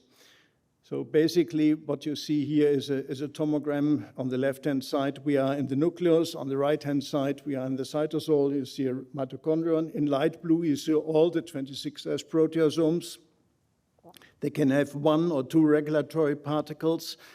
They are color-coded accordingly, and they can be either in the ground state or in the substrate processing state. Now, in order to be able to degrade protein, proteasomes have to undergo very large conformational changes during their functional cycle. And because of the magnitude of these conformational changes, we can infer from the conformation what the activity status is. Now, that is all published work. Now I will move on to the new story, and that is, related to the fact that proteasomes are great consumers of ATP, and the question is, how is that regulated under conditions of ATP limitation? So ATP is used for aligning the substrate for deubiquitination, opening the gates, that give access to the core particle where degradation takes place, for widening the unfolding channel, for substrate unfolding and translocation. Now, there has been the following observation. Under conditions of starvation in budding yeast, proteasomes are transported or exported from the nucleus to the cytoplasm, where they form puncta, which are referred to as proteasome storage granules. So you see here under growth conditions and energy-rich conditions, the position or of all the proteasomes are basically in the nucleus. Now, under starvation conditions, what happens is we find these puncta outside of the nucleus. So the question that we wanted to address was basically the following. What is the structure of these proteasome storage granules? There had been ideas, but it was known that the proteasomes in these storage granules are proteolytically inactive. There's no ubiquitin, and there are conditions, under those conditions, there's very little ATP around. So the idea was that they were inactivated because, the core complex where degradation takes place and the regulatory particle which prepares substrate for degradation had fallen apart. Now, so that was, I mean, what we wanted to test.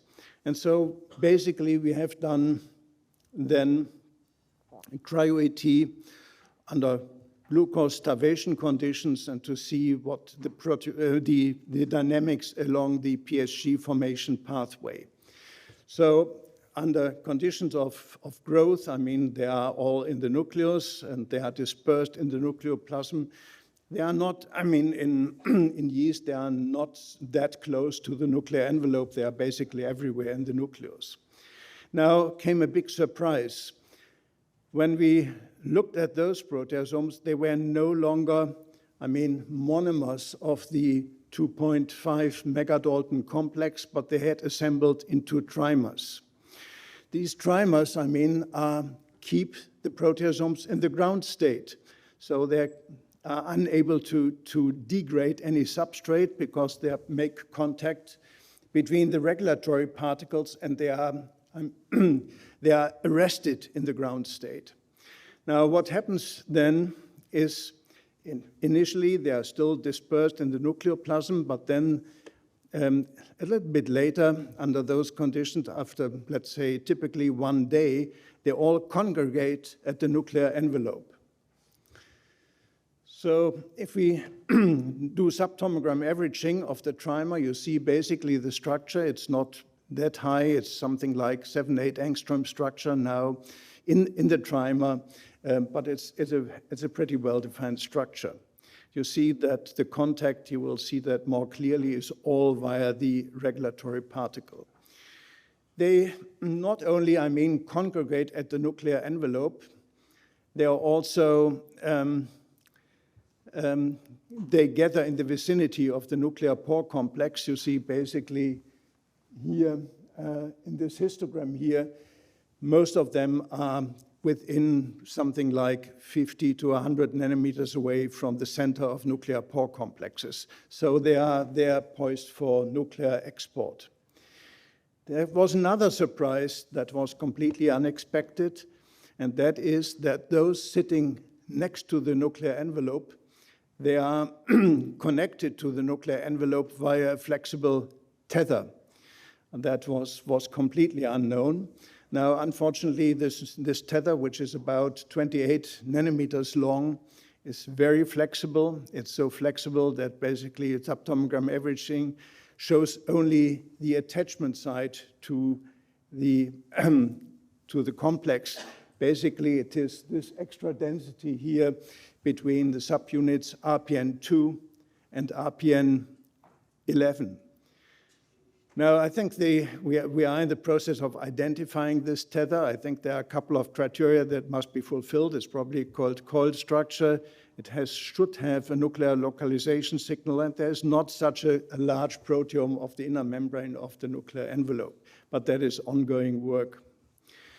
Now, what happens then, I mean, in the cytoplasm, where they accumulate then in condensates? Well, if you look at the condensate initially, I mean, in the beginning of quiescence, I mean, they are liquid-like, but then over time, these condensates solidify. What is the explanation for that? I think what subtomogram averaging has shown is that the building block of these PSG is the trimer of fully assembled 26S proteasomes arrested in the inactive S1 ground state.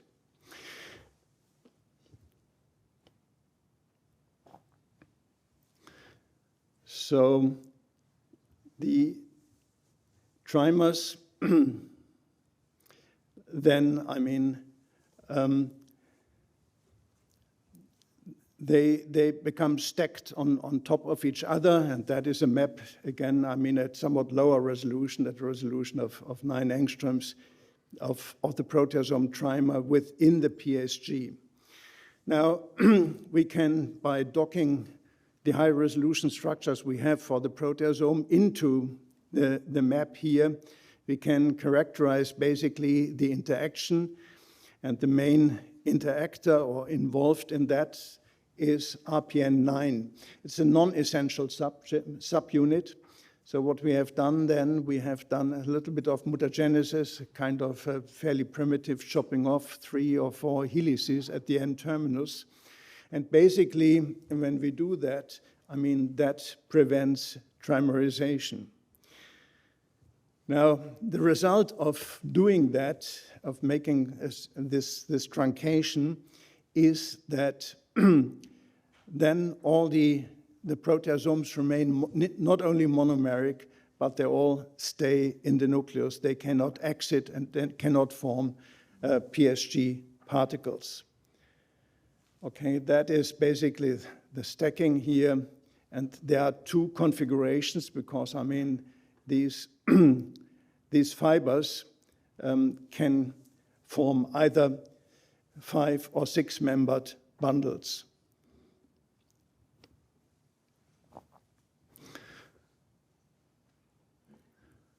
So under conditions now, if the cell can resume growth, then of course there's more ATP available, then there are conformational changes of the complex.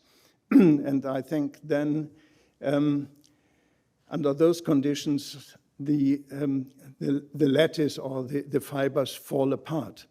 So that is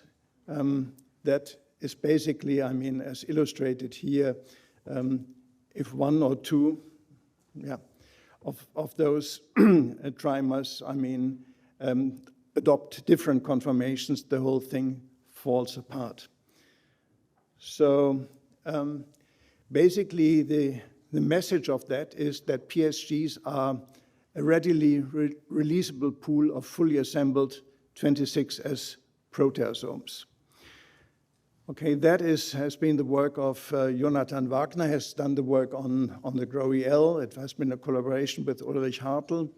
The work here on the proteasomes, Xiaomeng Tang and Ku Lu, and has been a collaboration with Brenda Schulman. I think if there's a little bit of time, I think I can tell you about something different. That is basically now what I'm doing in my Shanghai lab.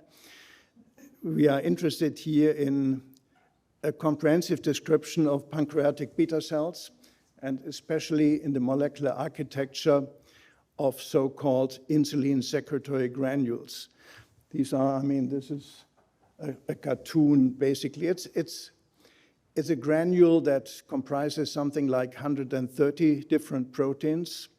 It has some features, especially related to membrane fusion with synaptic vesicles, but it's quite a bit more complex than that.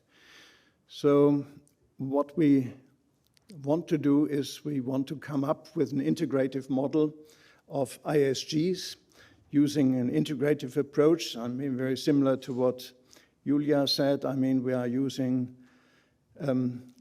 cross-linking, in vivo cross-linking, mass spec.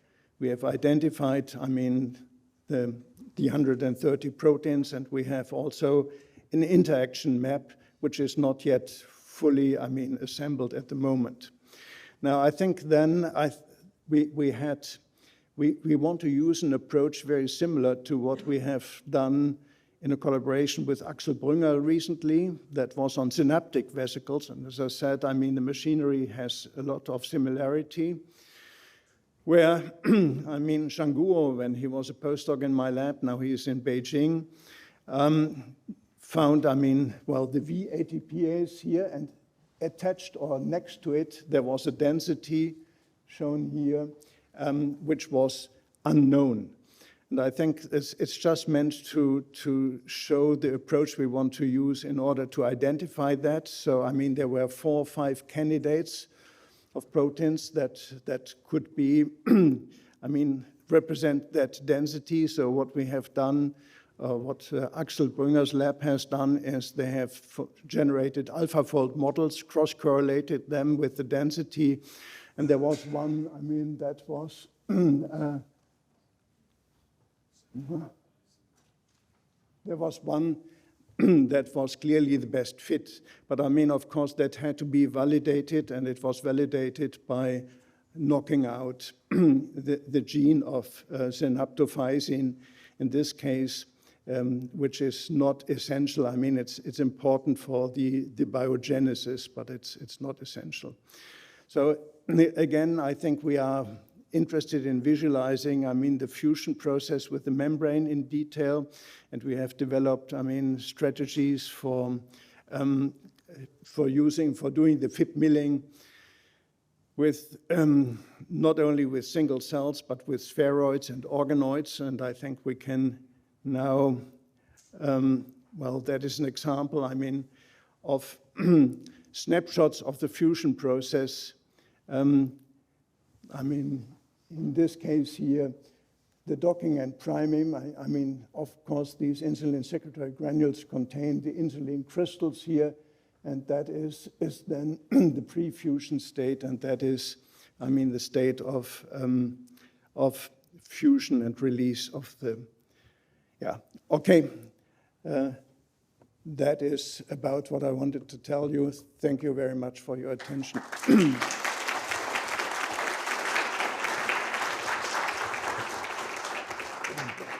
Thank you, Wolfgang. Any questions for Wolfgang? Let me see if I can.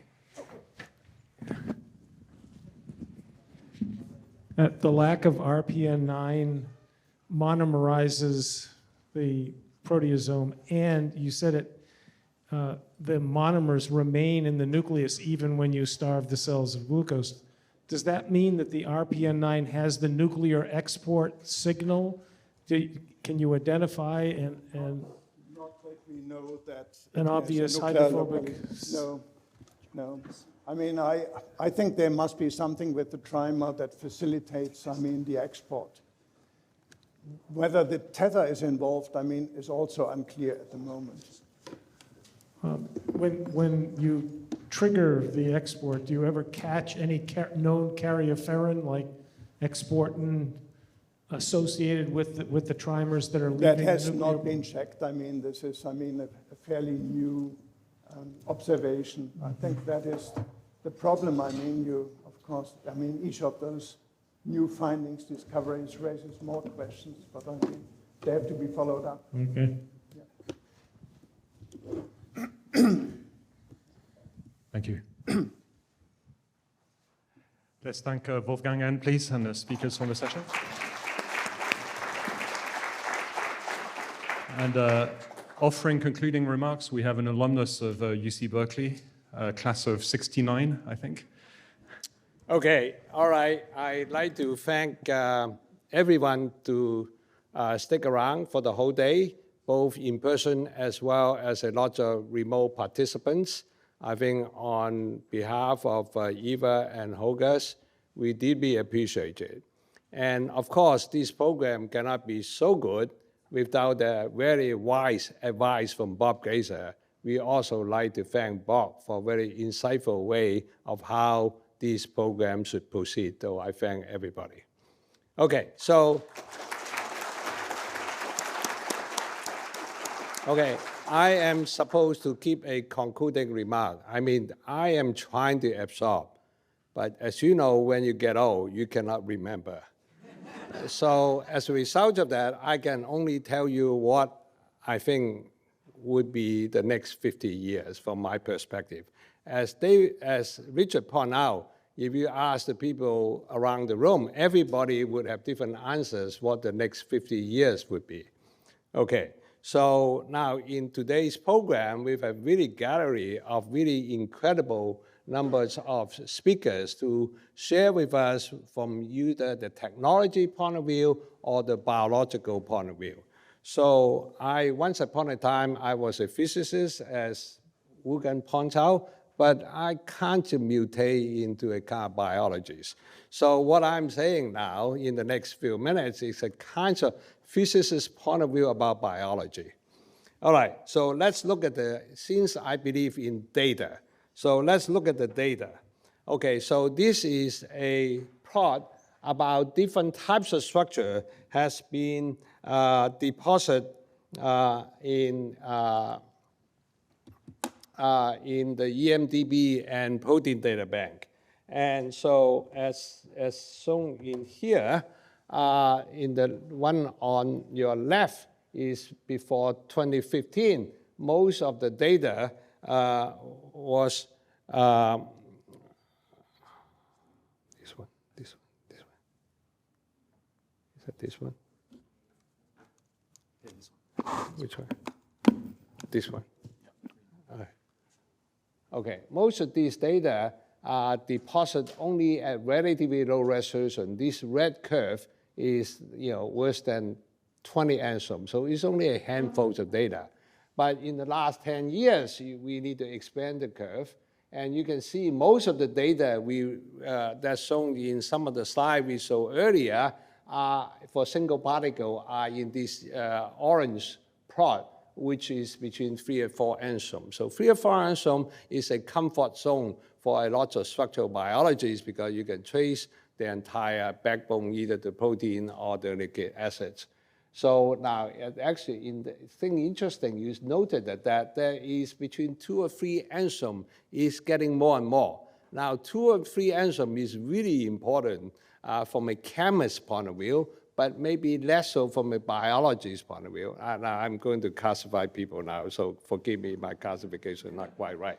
So for the chemists, they like to see every atoms, and they like to see a lot of detail. So I think 2 or 3 angstrom really get the ground that you can talk about chemistry and physical chemistry. Okay, so now my future that I see is what's next 50 years. I think we can resolve protein structure that AlphaFold cannot. Now, it's very important because last month, there's some prize, I think, given in Europe on AlphaFold. So now, then in fact, they introduced AlphaFold in 2020, and they actually, instead of going a peer-reviewed journal, they got to social media, and they say AlphaFold solved the 50-year-old problem. Now, but then I believe in peer-reviewed paper. So I read this paper by Moore, Hendrickson, Henderson, and Brunner.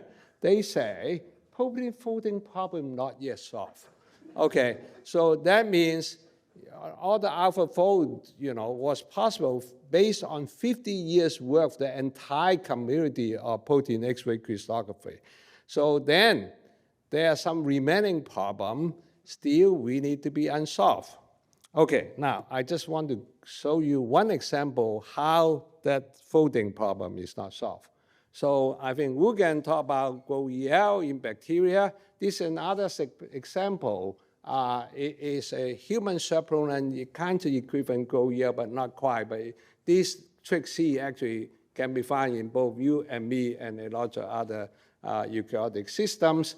And then it also required that for many, 25% of the protein require that. So in this curve, we saw doing this really sophisticated classification scheme, we find the tubulin structures actually can be folded in different states.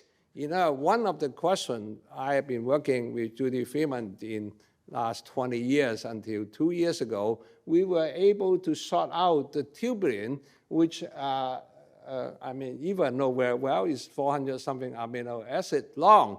And when they come out as a spaghetti from ribosome, how does it fold?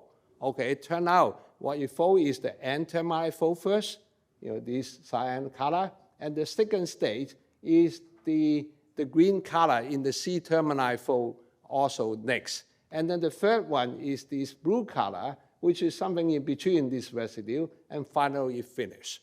So that means this folding process cannot be detected by AlphaFold because AlphaFold doesn't know chemistry in a sense, okay? Because it turned out all these folding process, there are chemistry involved. So that's what I am excited about this next, not just 50 years, but many, many years. It's not only on tubulin, which is a key protein, everybody knows that, but many other protein folding. I think they're probably a similar or different mechanism, but all need to be, I call this bioreactor inside the chaperone. Okay, so that to me is the next many years to go. Now, since the pandemic, even the street people know what the RNA is because we do get the vaccine. So, but then the question is, can we predict what the RNA fold is? But it turned out it's not, okay? And then can we develop enough data like the protein to make the AlphaFold possible for protein? Can we have enough structure for RNA so we can predict what the RNA look like just based on the sequence? Just give you some data again. Now, these are some plots. You know, there's a database called NAKB. I just recently discovered. It's very interesting. They plot between different methods to solve nucleic acid structure by X-ray, EM, and NMR. So you can see that for the whole nucleic acid is winning now by Cryo-EM. And so in this small nuclear RNA is almost predominant by Cryo-EM structure. Actually, it was, you know, this is not ribosome, okay? I mean, the ribosome are RNA too, but these are RNA, many of these are RNA-only structures. So now, last month, I think there's a Cas competition traditional for protein, but now they expand to RNA. It turned out if they give this, the sequence of RNA, the prediction is very poor. In other words, even the AlphaFold 3 cannot really predict the RNA structure as well. So now the exciting thing is the Cryo-EM is actually now able to push RNA only without protein to get to kind of 2-ish and some resolution in such a way that one can actually begin to detect magnesium and water. That's why I say the regime, like Ken Taylor said, he wanted to be a chemist, you know, once upon a time. So this is where the chemist's interest, where all the waters are. So there are something you cannot predict a priori just based on the sequence alone. So I think if we can continue to do these kind of structures continuously and think Cryo-EM probably the way, because as they point out by some speakers, a lot of molecules are flexible, are not stable. So I think Cryo-EM is one way of doing it. So that to me is some of the really exciting thing, that enough data so we can get an RNA fold, hopefully not until the 50 years, you know, maybe some near future. Okay, anyway, all right, so the next thing I would say is, which we talk about the dynamics, okay? Joachim talked about you freeze it at different time scale, you know, he talked about tens of milliseconds and so on and so forth. So when you think about the chemistry, they actually, all the chemical reaction is from a counter-femtosecond all the way to second. So this is a whole span of time scale, you know, the temporal thing. So they're all dynamic. So when you use a dynamic, it's a big word. I think I go in ChatGPT to look at what dynamic thing is. Flexible, not rigid, not order, okay? So now, so one of the exciting things which has not yet covered extensively in today's symposium is about the AI-based structure analysis. This is a figure I extracted from Alan Song at Princeton to point out there are numbers of software that you have heterogeneity, because we talk about you have a single particle, you look at the pose, you know, X, Y, and alpha, beta, gamma, but now they also include the configuration. I think Joachim actually pioneered some of the manifold analysis some years ago, and so this is really exciting. Now there's some spring out, a lot of new software are going. So as a result of that, if one get a structure like a protein DNA complexes, and then you apply like one of these Gaussian mixture model, and you see these protein actually are kind of moving, okay, that they bind these large motions are involved. But of course, like this afternoon, we quiz Bridget about what is ground truth, okay? So this is a good question. In order to solve, this is need not hallucination slide, is we need to do both biology, that go back to Wolfgang's talk about you need to, and then your talk, what's your name? Vida, yeah. Dr. Vida, okay. So you need to have a different integrative method as well. So this is very exciting. I think all the AI method, because I live in the Silicon Valley, AI is a day-to-day vocabulary. So I think this is really the really exciting aspect. So now, another aspect, I think, as Richard pointed out, when you get the structure, you don't want to be wrong. Now, in the case of protein crystal structure, they did these remediations, they deposit it, because the PDB, you deposit, they take it even if it's wrong. I mean, they just give you what all the parameters are. If you don't feel embarrassed, you just deposit it. So as a result, that open up a whole bunch of new industry called mediations, okay, and go to some funding agency to fix it, okay. So now, as we all know, we want to be a precision structural biology. So that means we want to everything validated, and then that validation method is very important. So as Bridget pointed out, one of the good ways involve the community. So with Helen Berman and I, that actually do these challenges. In other words, we give a few structures to the world experts. Okay, can you build a model? And then we have another expert panel and that to judge whether whatever deposit the model is correct. So we have a kind of two-tier process. And then this is the latest endeavor we did on the ligand. Actually, with Alexis' help, you see, if you want the ligand, the farmer's interest, they're a billion-dollar business. We can't say this is the ligand, okay? So I think that is actually involving the medicinal chemists, how to evaluate this in addition to biochemistry. Because in the protein data bank, in the PDB report, give you this Raman syndrome plot, but we don't have a Raman syndrome plot equivalent for RNA yet. I mean, that needs to be developed. And then you can have a perfect model, but it doesn't fit the map. I mean, we see lots of those. Okay, because most one you publish in Nature Science, you don't show the map, you just show the model, keep moving around, and you somehow get into publish in those magazines. So I think this is one of the viral study between Greg, who's in the audience, and Shao in the Ruggers, the PDB, and Wang over in the EBI EMDB. So we put together, look at the 10,000 data in the EMDB and protein data bank and judge about the Q score as a function of resolution. And they do very, very sophisticated statistics. And they say they want to set up a statistic guideline. So if you solve your structure, with a Q score like here, like here, like here. So the PDB is still accepted, but you may want, as an investigator, look at that. Why my data point are here, but not with the rest of the world? Okay, so I think this self-policing process is probably the best mechanism.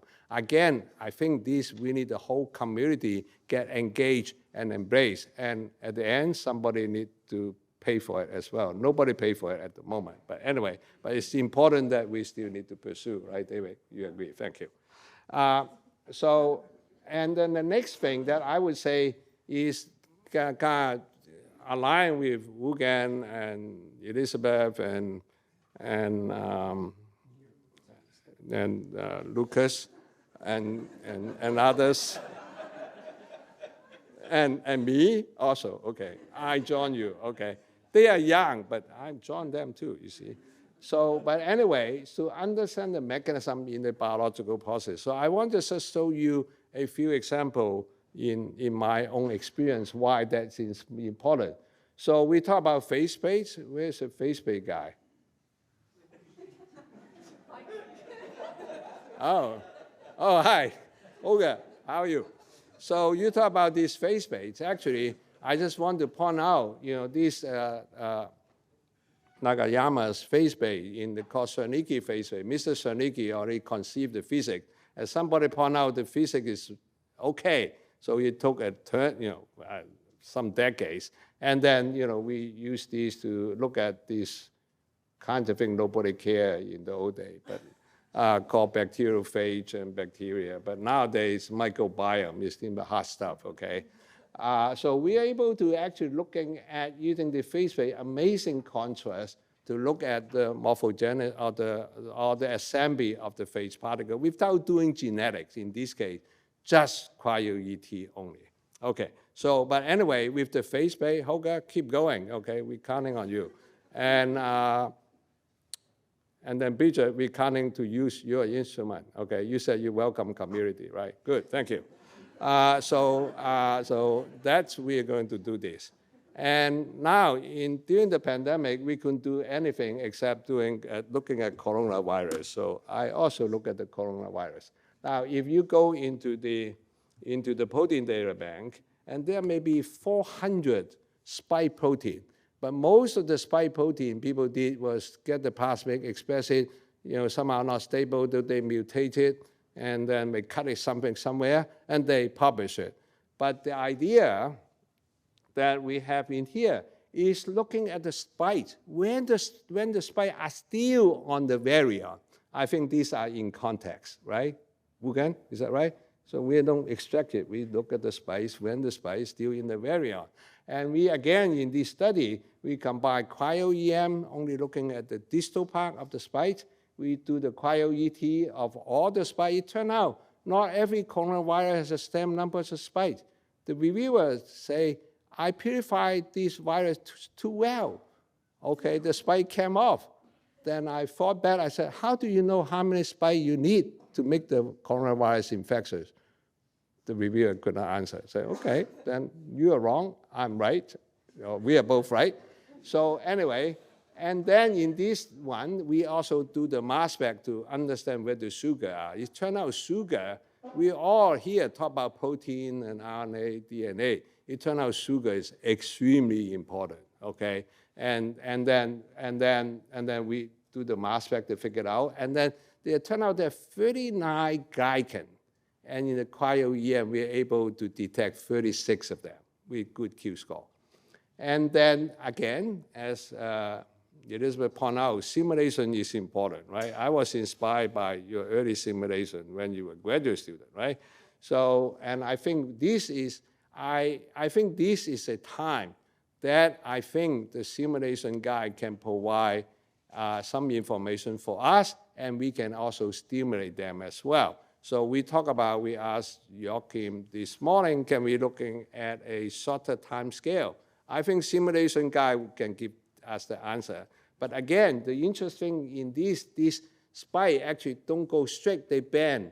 Each spike bend differently. And we find out by doing some MD mutations, we find by mutating one residue around the hinge part of the spike, it will change the infectivity. We went back to the lab to do infectivity, and we found that's true. So I think I echo what Wolfgang said, even on this kind of simple thing called virus, coronavirus, and then we really give a holistic picture, understand the infectivity, and will guide the next level thing. I will just 1 minute.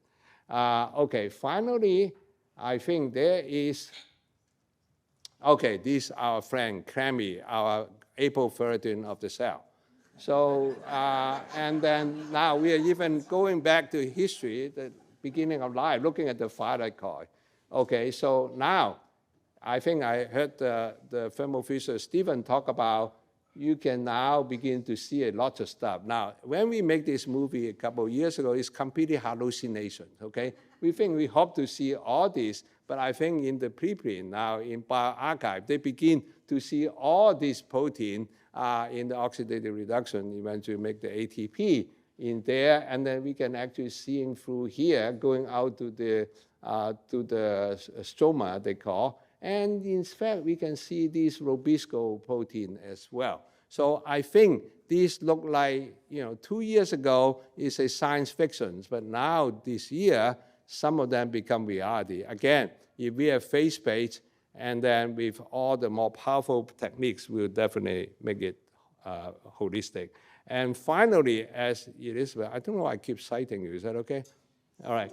So, I mean, she said, what you're looking at, just tiny little bit, I forgot how many decimal you point out, 0.001% of the system. Yeah, okay. So now I want just to show now the future answer, as Stephen from Thermo Fisher pointed out during the lunch break. So we can do this Hydra to do slice and view. So we can actually looking at the tissue, you know, and because when you look at the cell, I know bacteria is important, but the animal brain and my brain equal or more important, I think, equally important. And so now we can looking at 3D. What I like to suggest is we need to get a Google map of all the organ, all the tissue, particularly for aging problem, which I'm very interested in at the moment. And so we can actually looking at whatever organelle, some of you guys, Lucas, you're interested in organelle, do temperature matching to map out everything you're interested. So I think this is my answer. As Richard pointed out, there are many answers to the questions about what's the next 50 years. And so hopefully this will maintain now. So as the X-ray crystal, when they mature, I remember when I tried to learn X-ray crystallography, you have your own X-ray generator. You're very proud to have your own X-ray generator. But now, no, well, except R&B, I guess, almost no lab has X-ray generator anymore. They all go to the synchrotron, the diamond light source, slag, argon. So I think with that foresight, I think I need to give credit to the American funding agencies, NIH, they call, to give money to set up some centers so people can get their sample data collected. As Chris pointed out, you want to cut down the cost. The only expenses in this kinds of setup, you just need to have enough money to pay for the Federal Express of your frozen grid to those centers, and they'll collect the data for you. And they even electronically send back to you, okay? Only Federal Express costs. And so I think they also have different types of training. And so we want the next generation of Cryo EM. They don't, just like crystallographer, they don't call them crystallographer anymore, they call structural biology. So I think in the 50 years time, there's probably no Cryo EM. They call all structural cell biology, cellular pathology, and so on. So finally, and I like to think about the diversity. Okay, so 40 years ago, when I organized this meeting, and some of the familiar faces are being circled out here, and it's really not very diverse. And when I was thinking about how many female participants in that meeting, it's only 10%. Okay, last year, I went to Serum Subramanian's meeting. There are 40% of the participants are female. So I think that definitely this field had expanded in terms of diversity, in gender diversity. And I think this is really exciting. And in fact, used to be, when I started Gordon Conference, the Gordon Conference organization said, hey, what's EM? You know, I said, okay. I have a famous guy, Nigel Unwin, co-organized with me. It must be important, right? They said, no. But anyway, they let us. They said, how many people could participate? I said, maybe I can find 85. So at that time, I get all my uncle and aunts and everybody come to the meeting, right, Nigel? So we make it. But these now, they need to reject people, not every 2 years, but every year. So I think the Cryo EM, next 50 years may not be 3D EM anymore. Maybe they permeate in all walks of life. And finally, about next 50 years, this is my summary. Okay, I think the sky is always blue, is bright. And in the next 50 years, there's a lot of challenges along the way. And I'm sure many of the young guys would be able to hack it and make it, paved all the way. You may get a ski lift or some cable car to go up there. Or you can do an AI to imagine in your bedroom. And so I think And some of them may become rich and famous at the same time. So, and with that, I'm really excited about the entire day's meeting, and with all of you coming long distances to just this one day. And finally, I kind of like to acknowledge our sponsor, Eglon Foundations and Thermo Fisher, Lawrence Berkeley National Lab, and University of California for very generous to feed us extremely well for the entire day. And last but not the most important individual besides Eva behind the scene, and then Holger and then myself, I think Krista does a lot of heavy lifting, and I think many of you have got email from her. And I don't know if Krista is here or not. Huh?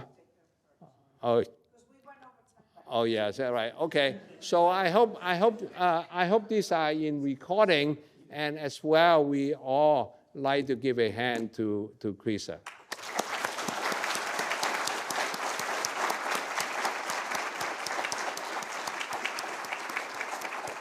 And finally, and I'd like to thank everybody to come. And Eva, you have any last comments, or everybody? Okay, have a safe trip home. Hope to see you not 50 years from now, but sooner.